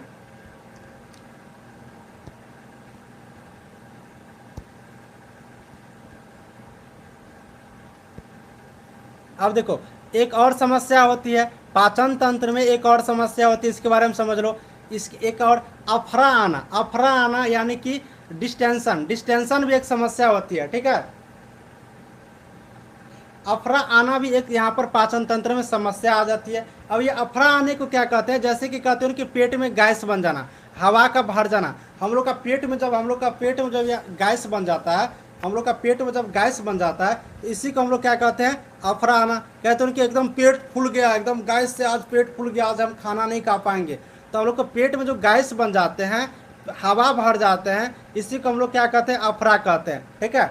अब इसमें क्या होता है, व्यक्ति को परेशानी आता है, उसका पेट फूल जाता है, उससे बैठे नहीं जाता है, उससे कई परेशानियां आती है। यानी कि जब आपके पेट में गैस बन जाते हैं तो बिल्कुल रूप से आपके पेट फूल जाएंगे एकदम बढ़िया से, उसके साथ ही बैठने में प्रॉब्लम आती है। तो ये सारी परेशानियां उनको आ जाते हैं अफरा आने के कारण, यानी कि पेट में गैस बनने के कारण। तो ये भी पाचन तंत्र की क्या एक समस्या है। अब देखिए यह स्थिति कैसे होती है पाचन तंत्र में, ये अफरा वाला जो स्थिति होती है, पेट में जो गैस बन जाते हैं, ये स्थिति भोजन से ही होता है। हम लोग जो भोजन करते हैं वो भोजन से ही ये सारे चीज़ होते हैं, है ना। ये सारे चीज़ क्या कहते हैं, भोजन से ही होते हैं। तो हम लोग का जो भोजन होता है ना, जिन चीज़ों से ज़्यादा गैस बनते हैं या फिर जिनको गैस्ट्रिक, जिससे गैस वाली प्रॉब्लम होती है, गैस वाली बीमारी होते हैं, तो उनको यहाँ पर खाने पीने का चीज़ अगर कंट्रोल कर दिया जाता है तो ये अफरा आना यानी कि गैस बनने की समस्या यहाँ पर खत्म हो जाती है, ठीक है। यहाँ पर गैस बनने की समस्या यहाँ पर खत्म हो जाती है। जैसे कि कुछ कुछ चीज़ यहाँ पर आप लोग देखोगे, जैसे चने की दाल, अरहर दाल, फूलगोभी, ग्वारफली, दूध के कारण भी अफरे की स्थिति हो जाती है। तो ये सारे खाने से भी आपको गैस बनने की ज़्यादा चांसेज होती है। तो खाना हम लोग को वही खाने चाहिए जो सुपाच्य होते हैं, जो पचने होते हैं, जो आसानी से पच जाते हैं। इससे आप लोग के पेट में अफरा वाला स्थिति नहीं आते हैं, यानी कि आपके पेट में यहाँ पर गैस नहीं बनते हैं। तो ये भी एक समस्या होती है, अफरा आना यानी कि गैस बन जाना। देखिए अभी तक में हम लोग क्या क्या समस्या पढ़ लिए हैं उसको रिकॉल कर लेते हैं। अफरा आना यानी कि पेट में गैस बन जाना एक समस्या पाचन तंत्र में आती है। उल्टियाँ, उल्टी जो हम लोग वॉमिटिंग करते हैं वो भी एक समस्या आती है। उसके बाद और क्या समस्या आती है, तो एक और समस्या भी आपको पढ़ा है, भूख न लगना। भूख नहीं लगने के कारण, भूखे रहने के कारण बहुत सारी बीमारी उत्पन्न होती हैं, ये भी एक समस्या आती है ना। उसके बाद एक और ऊपर में पढ़े हैं, सबसे पहले हम लोग एक और पढ़े हैं, वो क्या पढ़े हैं, तो एक और पढ़े हैं हम लोग सबसे पहले अपच, अपच के बारे में पढ़े हैं। तो ये सभी क्या है, हम लोग को जो पाचन तंत्र है ना, पाचन तंत्र है ना, उसमें क्या होते हैं, सभी के सभी ये समस्या उत्पन्न करते हैं। तो अभी तक मैं भी जो भी टॉपिक क्लियर करवाया हूँ,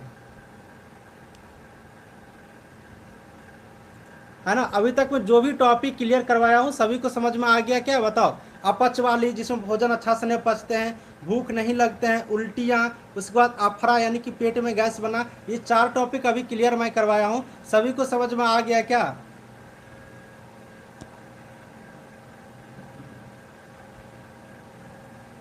अच्छे अच्छे, ये ग्वारफली की बात कर रही हो। अरे ये थोड़ा सा समझो, मूंगफली लिख रहा होगा, ठीक है। ये खाने खाने का चीज़ है ये। हाँ ये मूंगफली लिख रहा होगा, ग्वारफली लिखा है, ठीक है। ये मूंगफली लिख रहा होगा, ठीक है, ये मूंगफली लिख रहा होगा, ये ग्वारफली लिख के दे दिया है, इसको मूंगफली लिख लेना। हाँ अब देखो,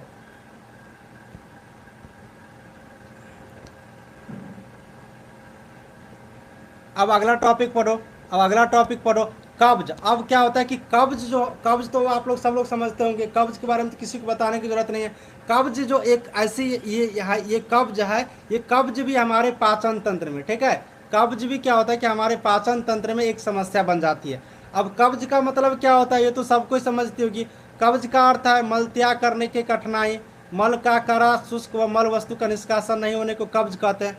कब्ज मतलब समझ ही रही हो सब कोई, कब्ज बताने की जरूरत नहीं होता है, ठीक है ना। तो ये कब्ज का मतलब क्या, मल त्याग करने में कठिनाई होना।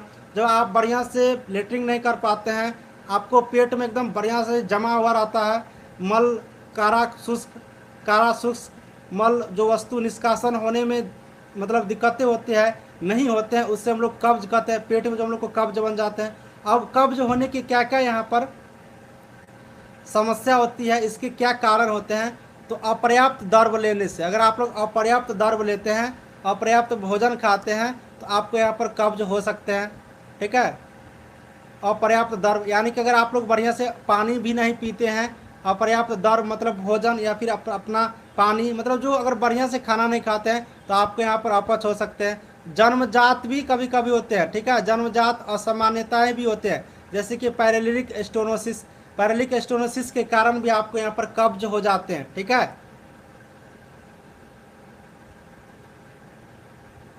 ठीक है ना। तो जन्मजात असामान्यताएं जैसे फ्लोरिक स्टोनोसिस, ये सब क्या होता है, एक जन्मजात असामान्यताएं हैं, इसके कारण भी आपको यहाँ पर कब्ज हो जाते हैं।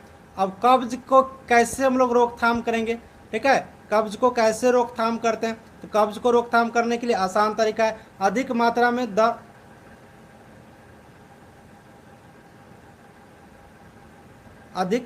में फलों का रस लेना चाहिए। ये दर्द नहीं होगा यहाँ पर, अधिक मात्रा में दर्द नहीं होगा, दर्व लिख रहा होगा, ठीक है, ये दर्व लिख रहा होगा। हाँ, दर्व के कारण होता है ना, अपर्याप्त दर्व के कारण, ये अपर्याप्त दर्व के कारण होता है ना, तो यहाँ पर ये दर्व लिख रहा होगा, ठीक है, दर्व।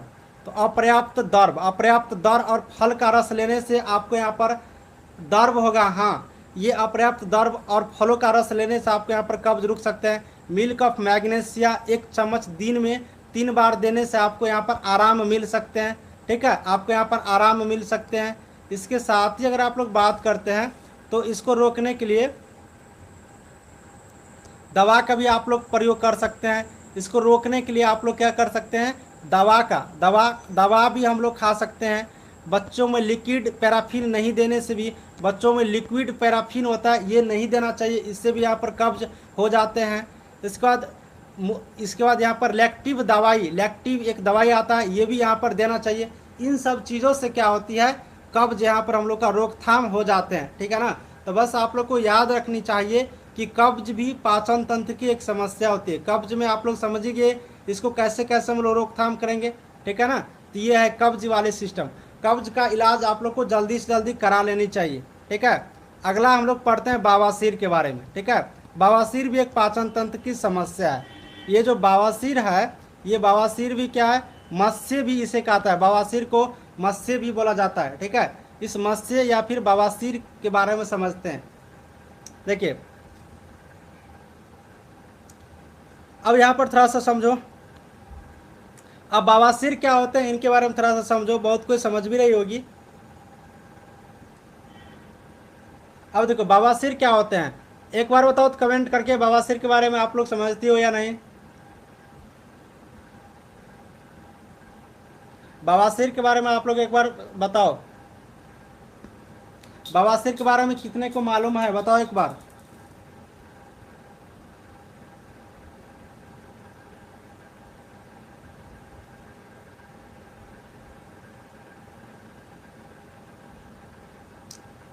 बवासीर के बारे में कितने को मालूम है, एक बार बताओ, सिर्फ हाँ या नहीं बताओ।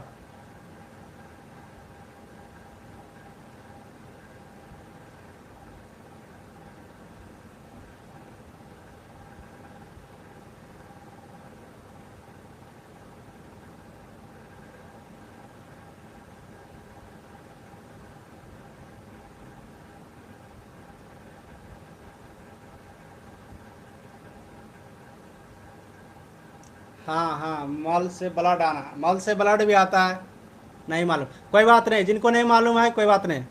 बवासीर हमको पता है सर, बहुत लोग को बवासीर पता होंगे, क्योंकि बवासीर आप लोग बहुत बार सुनी होगी। पता नहीं होगा तो नाम तो जरूर सुनी होगी, नाम तो आप लोग जरूर सुनी होगी। अभी अभी आपको हम एक फिगर दिखाए थे, उस फिगर में आप लोग देखे थे इस तरह से स्टोमेक के बाद यहाँ पर अनल यहाँ पर लगा रहता है सबसे नीचे में, ठीक है। यहाँ पर थोड़ा सा समझो, यहाँ पर अनल लगा हुआ रहता है, इस अनल के माध्यम से क्या होता है, मल मूत्र क्या होता है, बाहर निकल जाते हैं। अभी थोड़ा सा समझो, ये हम लोग का एस्टोमेक है, पेट है। इसके बाद हम लोग के यहाँ पर एक अनल लगा हुआ था, इसी के माध्यम से हम लोग यहाँ पर अनल के माध्यम से हम लोग जो मल मूत्र होते हैं उससे हम लोग क्या करते हैं, जिसे हम लोग गुदा भी कहते हैं, इससे हम लोग गुदा भी कहते हैं, ठीक है। इसे हम लोग गुदा भी कहते हैं। इसके माध्यम से हम लोग मलमूत्र बाहर कर देते हैं, है ना। ये गुदा कहते हैं। इनके बारे में आप लोग समझ गए। अब यहाँ पर समझो थोड़ा सा, ये गुदा समझ गए किसे कहते हैं, फिगर में आपको हम दिखा भी दिए थे, है ना। अब बवासीर में क्या होते हैं, थोड़ा सा समझो। बवासीर में क्या होते हैं, ये भी एक पाचन तंत्र की समस्या है। हाँ, बवासीर एक ऐसी बीमारी है जिसमें गुदा के अंदर और आसपास सूजन आ जाती है। जो यहाँ पर गुदा होते हैं जिनके माध्यम से हम लोग मलमूत्र बाहर करते हैं, अभी आपको दिखाए हैं ये गुदा वाला जो अभी आपको पिक्चर में दिखा, जिसके माध्यम से हम लोग मलमूत्र बाहर करते हैं। इस गुदा में क्या होता है, सूजन आ जाती है। इस बीमारी में क्या होता है, गुदा के आसपास क्या होता है, सूजन आ जाती है। अब यहाँ पर देखो, जब गुदा के अंदर, यहाँ पर गुदा के आसपास क्या होंगे, सूजन जब आ जाती है तो मालाशय के मुंह, जिससे हम लोग मलमूत्र बाहर करते हैं, एक टिश्यू सा जम जाती है, यानी कि वो टिश्यू सा जम जाती है। और जम जाने के क्या होता है, मल त्याग करने में बहुत ही ज़्यादा क्या होता है, मुश्किल हो जाती है। तो ये होता है बवासीर। ये क्या होता है, बवासीर, जिसमें गुदा के अंदर यहाँ पर सूजन आ जाते हैं। और सूजन आने के कारण जो मालाशय का जो मुंह होता है, जो होता है जिसके माध्यम से मलमूत्र बाहर करेंगे, उसके अंदर टिश्यू की तरह टिश्यू एक जमा हो जाती है। और वो टिश्यू जमा हो जाने के कारण मलमूत्र त्याग करने में बहुत ही ज़्यादा क्या होता है, मुश्किल होता है। इसके अलावे आंतरिक बवासीर होता है। यहाँ पर एक आंतरिक बवासीर भी होते हैं, ठीक है। ये आंतरिक बवासीर होते हैं। तब मालाशय के अंदर ब्लड वेल्स सूज हो जाती है और उखड़ जाती है, यानी कि ब्लड वेल्स सूज हो जाती है, यानी कहने का मतलब ब्लड भी इसमें आने लगते हैं, ठीक है। यहाँ पर क्या होता है कि ब्लड भी आने लगते हैं और वो उखड़ जाते हैं, यानी कि आपको ब्लड भी आ सकते हैं। और जब बाहरी बवासीर जब आपको होते हैं तो गर्भावस्था में लंबे समय तक बैठने या खड़ा रहने में, खसकने में, छींकने में और जोरदार शारीरिक मेहनत करने के दौरान आपको यहाँ पर दर्द बढ़ जाती है। तो ये सारी समस्या यहाँ पर आती है बवासीर में। अब आप लोग बवासीर के बारे में भी लगभग समझ गए होगी। बवासीर में क्या होते हैं, बवासीर क्या क्या होते हैं, लगभग सब कुछ समझ गई होगी। गुदा के अंदर क्या होते हैं, आसपास सूजन हो जाते हैं। और मालाशय के मुंह के पास एक टिश्यू जमा हो जाती है और इसके कारण मल त्याग करने में मुश्किल होता है।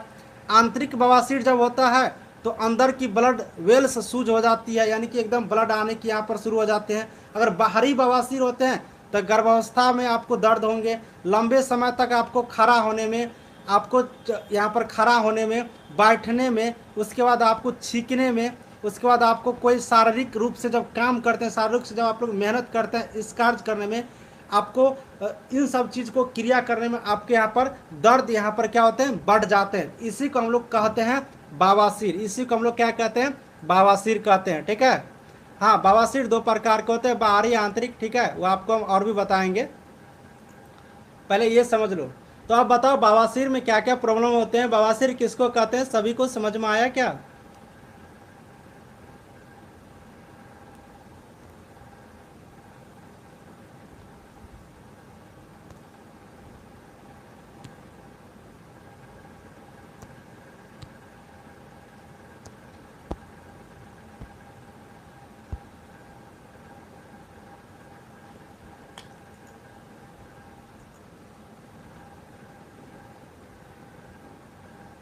चलो, बहुत बढ़िया, समझ में आ गया, ये बहुत बड़ी बात है, ठीक है। तो ये बवासीर, इन्हीं को हम लोग कहते हैं। अब देखो, ये बवासीर जो हम लोग होता है कैसे, किस किस कारण से बवासीर होता है, इसके बारे में थोड़ा सा यहाँ पर समझ लेते हैं।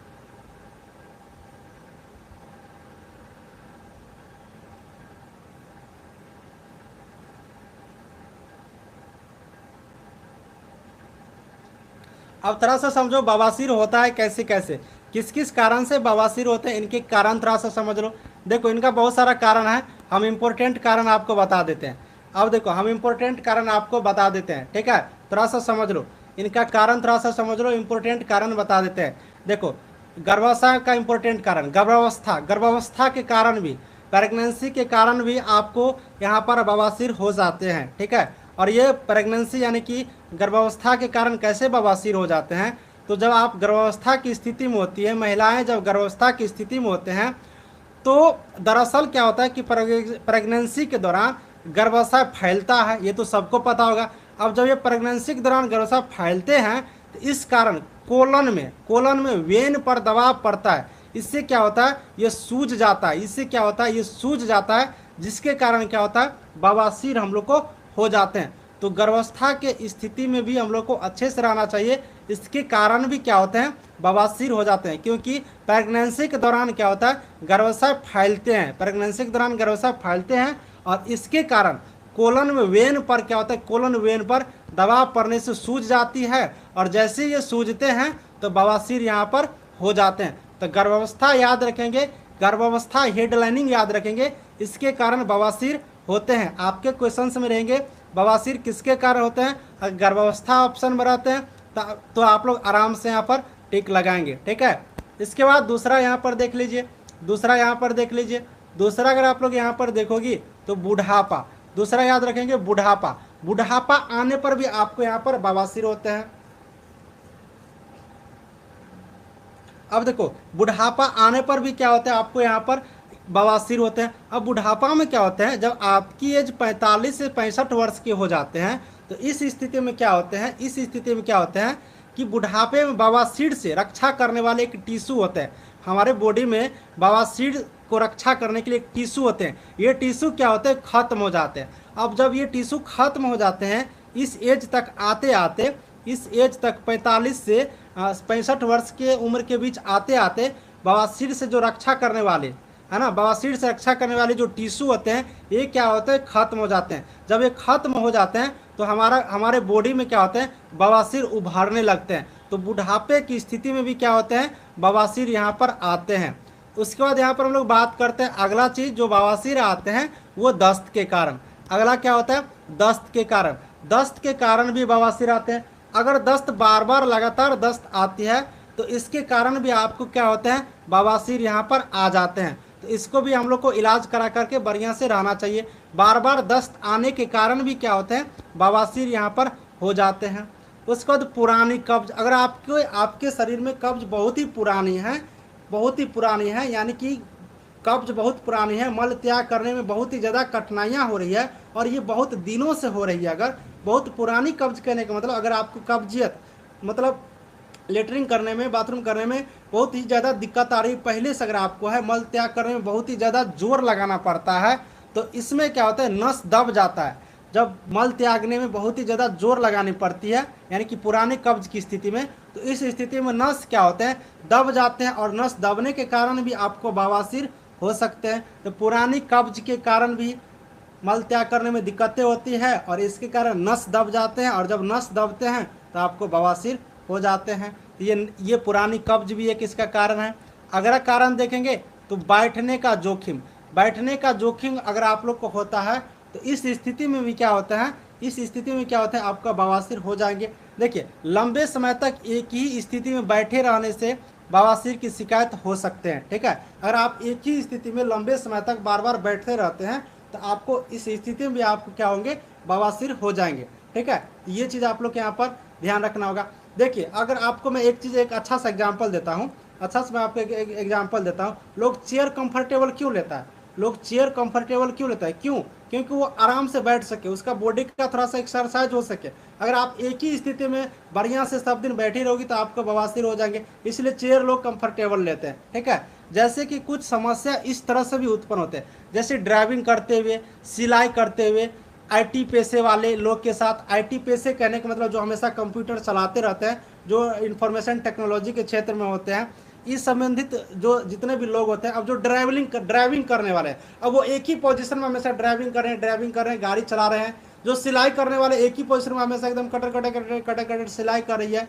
आईटी पेशे यानी कि इंफॉर्मेशन टेक्नोलॉजी वाले जो भी क्षेत्र के लोग होते हैं, हमेशा अपना कंप्यूटर पर एक ही पोजीशन में बैठ के वर्क करते रहते हैं। तो एक ही स्थिति में जो अगर आप लोग बैठी रहती हो तो इस स्थिति के कारण भी आपको यहाँ पर बवासीर हो सकते हैं। ठीक है, उसके बाद अगर अगला बात करोगे तो अधिक वजन उठाना। अगर ज़्यादा वजन उठाते हैं हम लोग, ज़्यादा अधिक वजन उठाते हैं तो अधिक वजन उठाते समय क्या होता है, सांस रोकने से गुदा पर दबाव पड़ता है। अब जैसे अधिक वजन उठाते तो हमारा सांस तो रुकेगा ही रुकेगा, क्योंकि जब हम लोग नॉर्मल स्थिति में रहते हैं तो सांस आराम से बढ़िया से सांस नाक से लेते रहते हैं, छोड़ते रहते हैं। लेकिन जब आप लोग सामान उठाएंगे, भारी सामान जब उठाएंगे तो सांस लेने में दिक्कत होंगे, यानी कि सांस रुकता है। अब जैसे ही सांस रुकेंगे तो आपके गुदा पर क्या होता है, दबाव बढ़ता है। और लंबे समय तक अगर ऐसा करते रहते हैं तो गुदे की नस में सूजन होने लगता है। अब जैसे ही गुदे की नस में सूजन होगा तो आपको क्या होंगे, बवासीर होने की संभावना यहाँ पर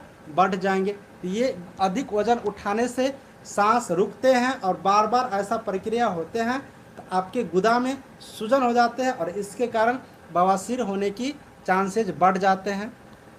मोटापा, पेट बढ़ने के कारण गुदा की मांसपेशी में दबाव बढ़ता है और इससे भी बवासीर होने की संभावना बढ़ जाती है। तो ज़्यादा मोटापा भी नहीं होनी चाहिए। मोटापा भी एक बीमारी है, इसलिए क्योंकि मोटापा ज़्यादा होते हैं तो गुदा की मांसपेशियां में दबाव होता है, दबाव बढ़ने लगता है। इससे क्या होता है, बवासीर होने की संभावना बढ़ जाते हैं। एक मोटापा भी यहाँ से हम लोग याद रखेंगे।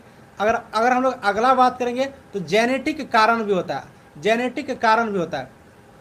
जेनेटिक यानी कि कुछ आनुवंशिक कारण भी होता है, यानी कि एक पीढ़ी में अगर है तो उसके दूसरे पीढ़ी, तीसरे पीढ़ी, चौथे पीढ़ी आनुवंशिक रूप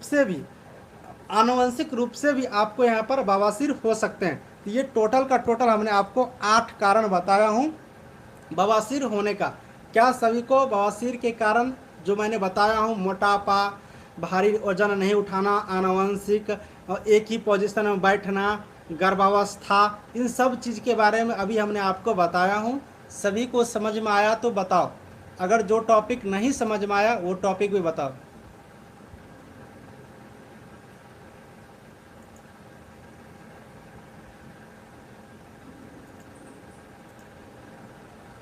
आप लोग ये क्यों कमेंट करने लगती हो? 8 बजता है, हम देखते हैं 8 बज गया तो कहेगा sir class of. Class of नहीं करिए, क्लास ऑफ 9 बजे तक रहता है, 9 बजे से पहले कर देंगे, ठीक है। कब्ज का मतलब देखो, कब्ज क्या होता है ना कि जैसे आप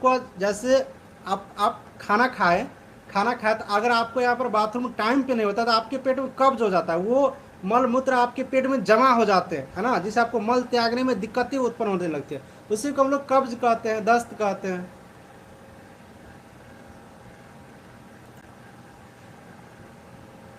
बीच में मत कोई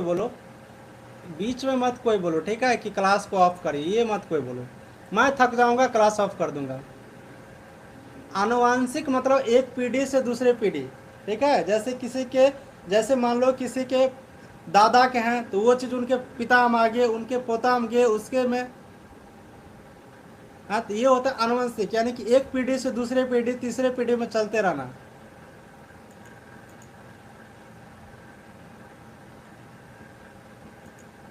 चलो, सब कोई समझ में आ रहा है। भारी बारिश में दर्द होता है और आंतरिक, ठीक बात है।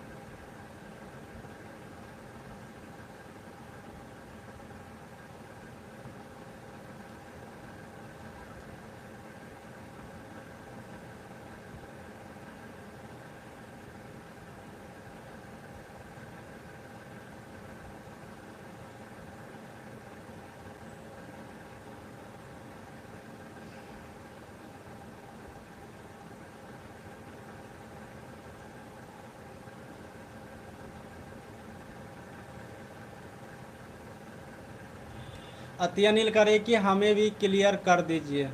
अत्यनिल का क्वेश्चंस क्या है, क्या क्वेश्चंस है आपको जो क्लियर नहीं हुआ?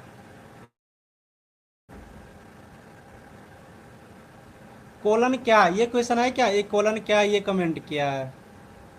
अरे कोलन क्या होता है ना, हाँ सुनो, कोलन ठीक है, मैं बता देता हूँ। कोलन क्या होता है ना कि कोलन एक मालशय होता है, ठीक है। कोलन यानी कि मालशय होता है, जो क्या होता है, एक पाचन तंत्र का ही एक हिस्सा होता है।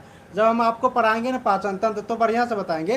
कोलन क्या होता है कि हमारे पाचन तंत्र का ही एक हिस्सा होता है, जिसे हम लोग मालशय भी कहते हैं।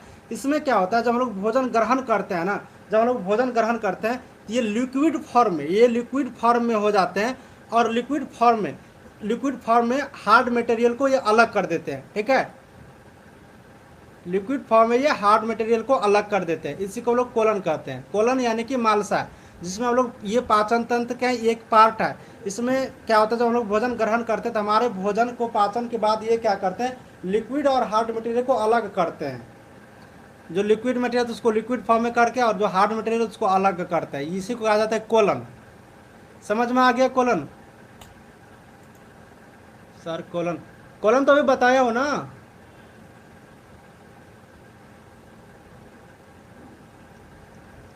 पीडीएफ अपडेट कर देंगे, पीडीएफ अपडेट करेंगे।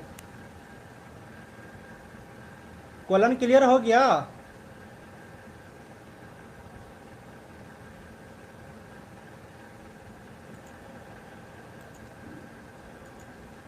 और कोई डाउट है तो इसके ऊपर बताओ जल्दी से।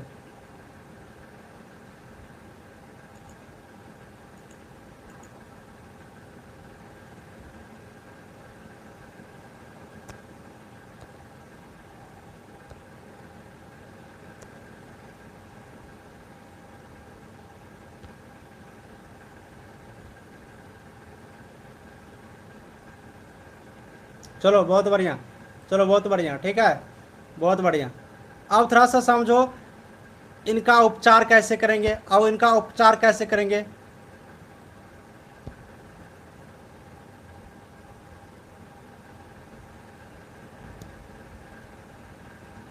नवभारत टाइम्स के मुताबिक कोलन यानी मलाशय हमारे शरीर में पाचन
चलो पढ़ते हैं, ठीक है, पढ़ते हैं, चलो।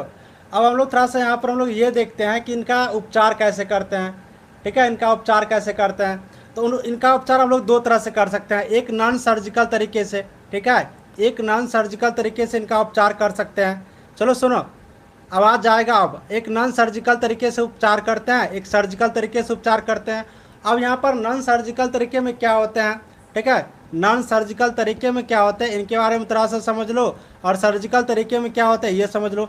तब देखो नॉन सर्जिकल तरीके में क्या होता है, नियमित व्यायाम करना चाहिए। अगर आप नियमित रूप से व्यायाम करते हैं तो आपका बवासीर यहाँ पर ठीक हो सकते हैं नॉन सर्जिकल में, ठीक है, ठीक है। तो यहाँ पर नियमित नियमित व्यायाम करनी चाहिए, उचित आहार लेनी चाहिए, यानी कि जो खाने पीने का जो चीज़ है वो बढ़िया से करनी चाहिए, उचित आहार लेनी चाहिए। मल सॉफ्टनर का उपयोग करना चाहिए, ठीक है, मल सॉफ्टनर का उपयोग करना चाहिए। अब ये मल सॉफ्टनर क्या होता है ये समझ लो। अब ये मल सॉफ्टनर क्या होता है, ये मल सॉफ्टनर क्या होता है समझ लो। ये मल सॉफ्टनर एक ऐसा चीज़ होता है जिसका उपयोग करने पर यहाँ पर जो मल होता है ना, जो मल होता है वो मल त्याग करने में वॉइस नहीं जा रही है क्या? मेरी आवाज़ नहीं जा रही है क्या? एक बार कमेंट करके बताओ तो। नहीं नहीं, आवाज़ म्यूट नहीं है, आवाज़ म्यूट नहीं है, मेरी आवाज़ नहीं जा रही है क्या?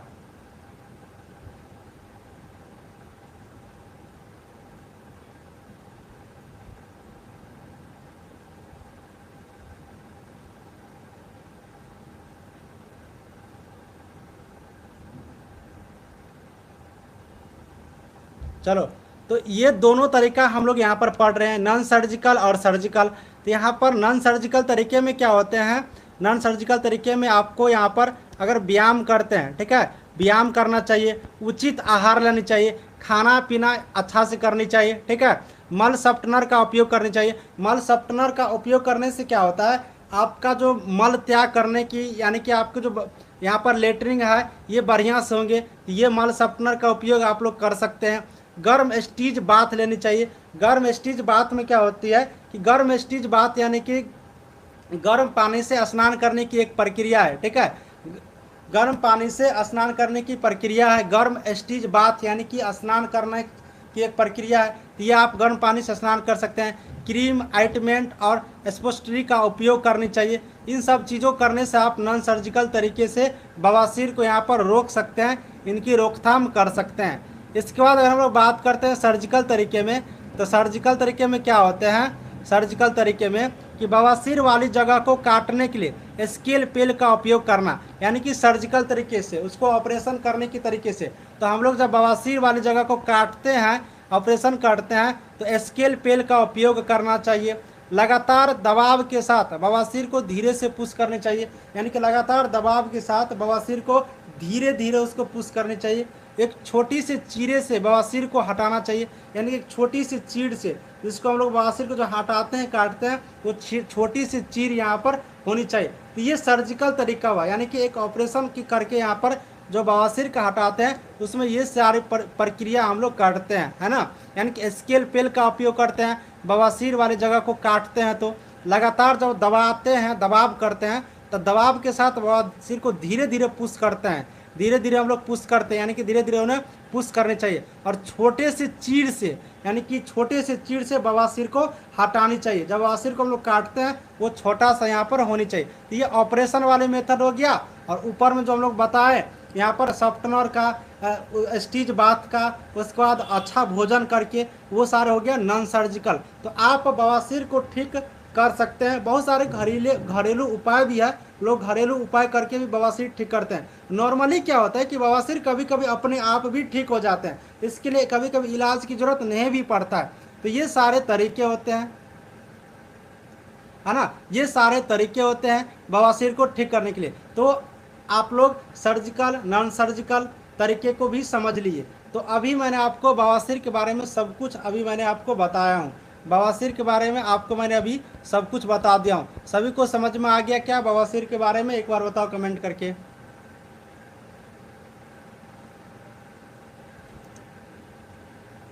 एक बार कमेंट करके बताओ, बवासीर के बारे में सब कुछ समझ में आ गया क्या? पुश मतलब अंदर जो धकेलते हैं ना, बवासीर को सेट करते हैं।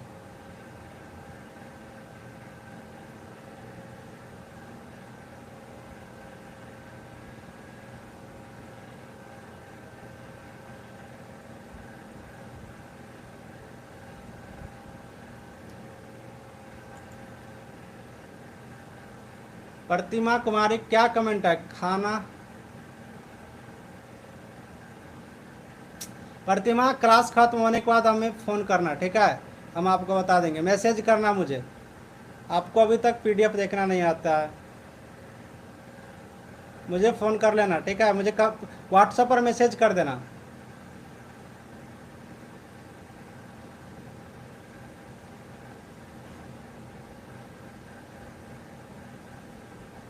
चलो बहुत बढ़िया। मंजू का नेट ही नहीं चल रहा है, वो नेट भी यहाँ से मैं डलवा देता हूँ। चलो ठीक है,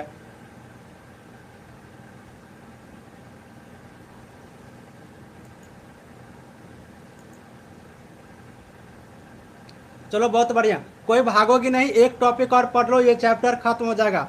ये पाचन तंत्र की जो समस्या है, ये समस्या वाली टॉपिक यहाँ पर खत्म हो जाएंगे, ठीक है। एक टॉपिक और आप लोग पढ़ लो, एक टॉपिक और आप लोग पढ़ लो। अरे पीडीएफ के लिए फ़ोन कर लेना बाद में, ठीक है? कितना बार मैं बोलूँगा पीडीएफ पीडीएफ के लिए? पीडीएफ मैं फ़ोन कर लेना बाद में, क्लास खत्म होने के बाद। अगला एक और पढ़ लो जल्दी जल्दी, ठीक है? हॉर्निया, हॉर्निया के बारे में पढ़ लो। हॉर्निया या त्वचा का बाहर आना।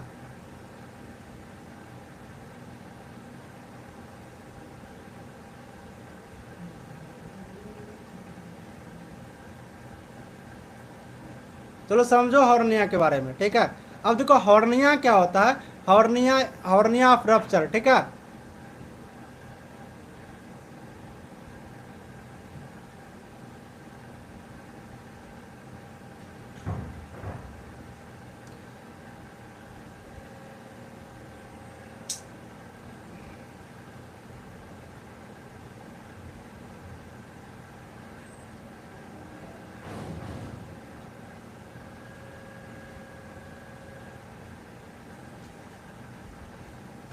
अब और नहीं मेरा भी।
कमेंट ही देख रहे हैं, कमेंट ही आप लोग का देख रहे हैं, कमेंट ही आप लोग का हम देख के हंस रहे हैं, ठीक है?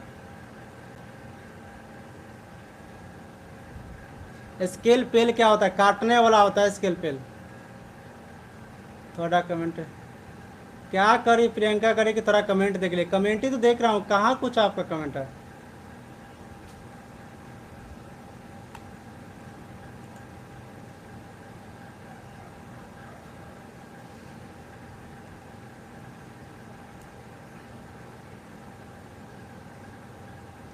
अरे एक और बीमारी है, ठीक है? हॉर्निया, हॉर्निया है। हॉर्निया के बारे में पढ़ोगे और ये चैप्टर खत्म हो जाएगा, ठीक है? एक और है हॉर्निया, पढ़ोगी या छोड़ दे? बताओ जल्दी से। छोड़ दो, रहने दो। हॉर्निया कल पढ़ा देंगे, ठीक है? हॉर्निया कल बता देंगे, रहने दो।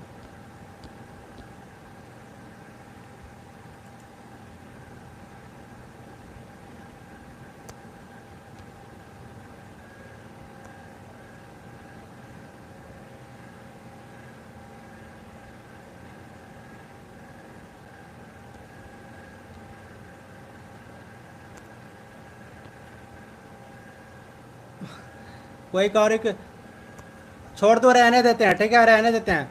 हॉर्निया कल बता देंगे। हॉर्निया थोड़ा सा लंबा टॉपिक भी है। हॉर्निया थोड़ा सा लंबा है, कल हम बता देंगे, ठीक है? हाँ, छोटा छोटा सा ही चैप्टर है, छोटा छोटा ही चैप्टर है, ठीक है? आप लोग डिस्टर्ब नहीं करती तो ये चैप्टर भी आज हो जाता। अरे ये स्केल,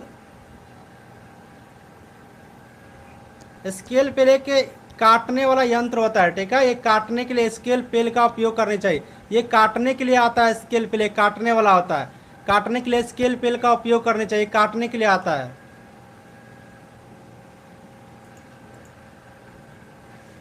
हाँ, हॉर्निया कल बता देंगे नेक्स्ट क्लास में। रहने दो आज ही क्लास में इतना ही।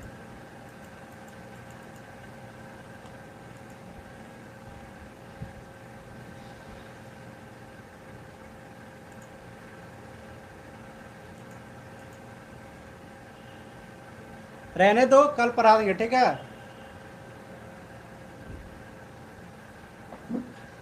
हाँ, कल से अपने टाइम से बढ़िया से पढ़ा देंगे। अब कल से कमेंट किसी का नहीं देंगे। कमेंट नहीं देखते तो ये चैप्टर खत्म हो जाता है, ठीक है?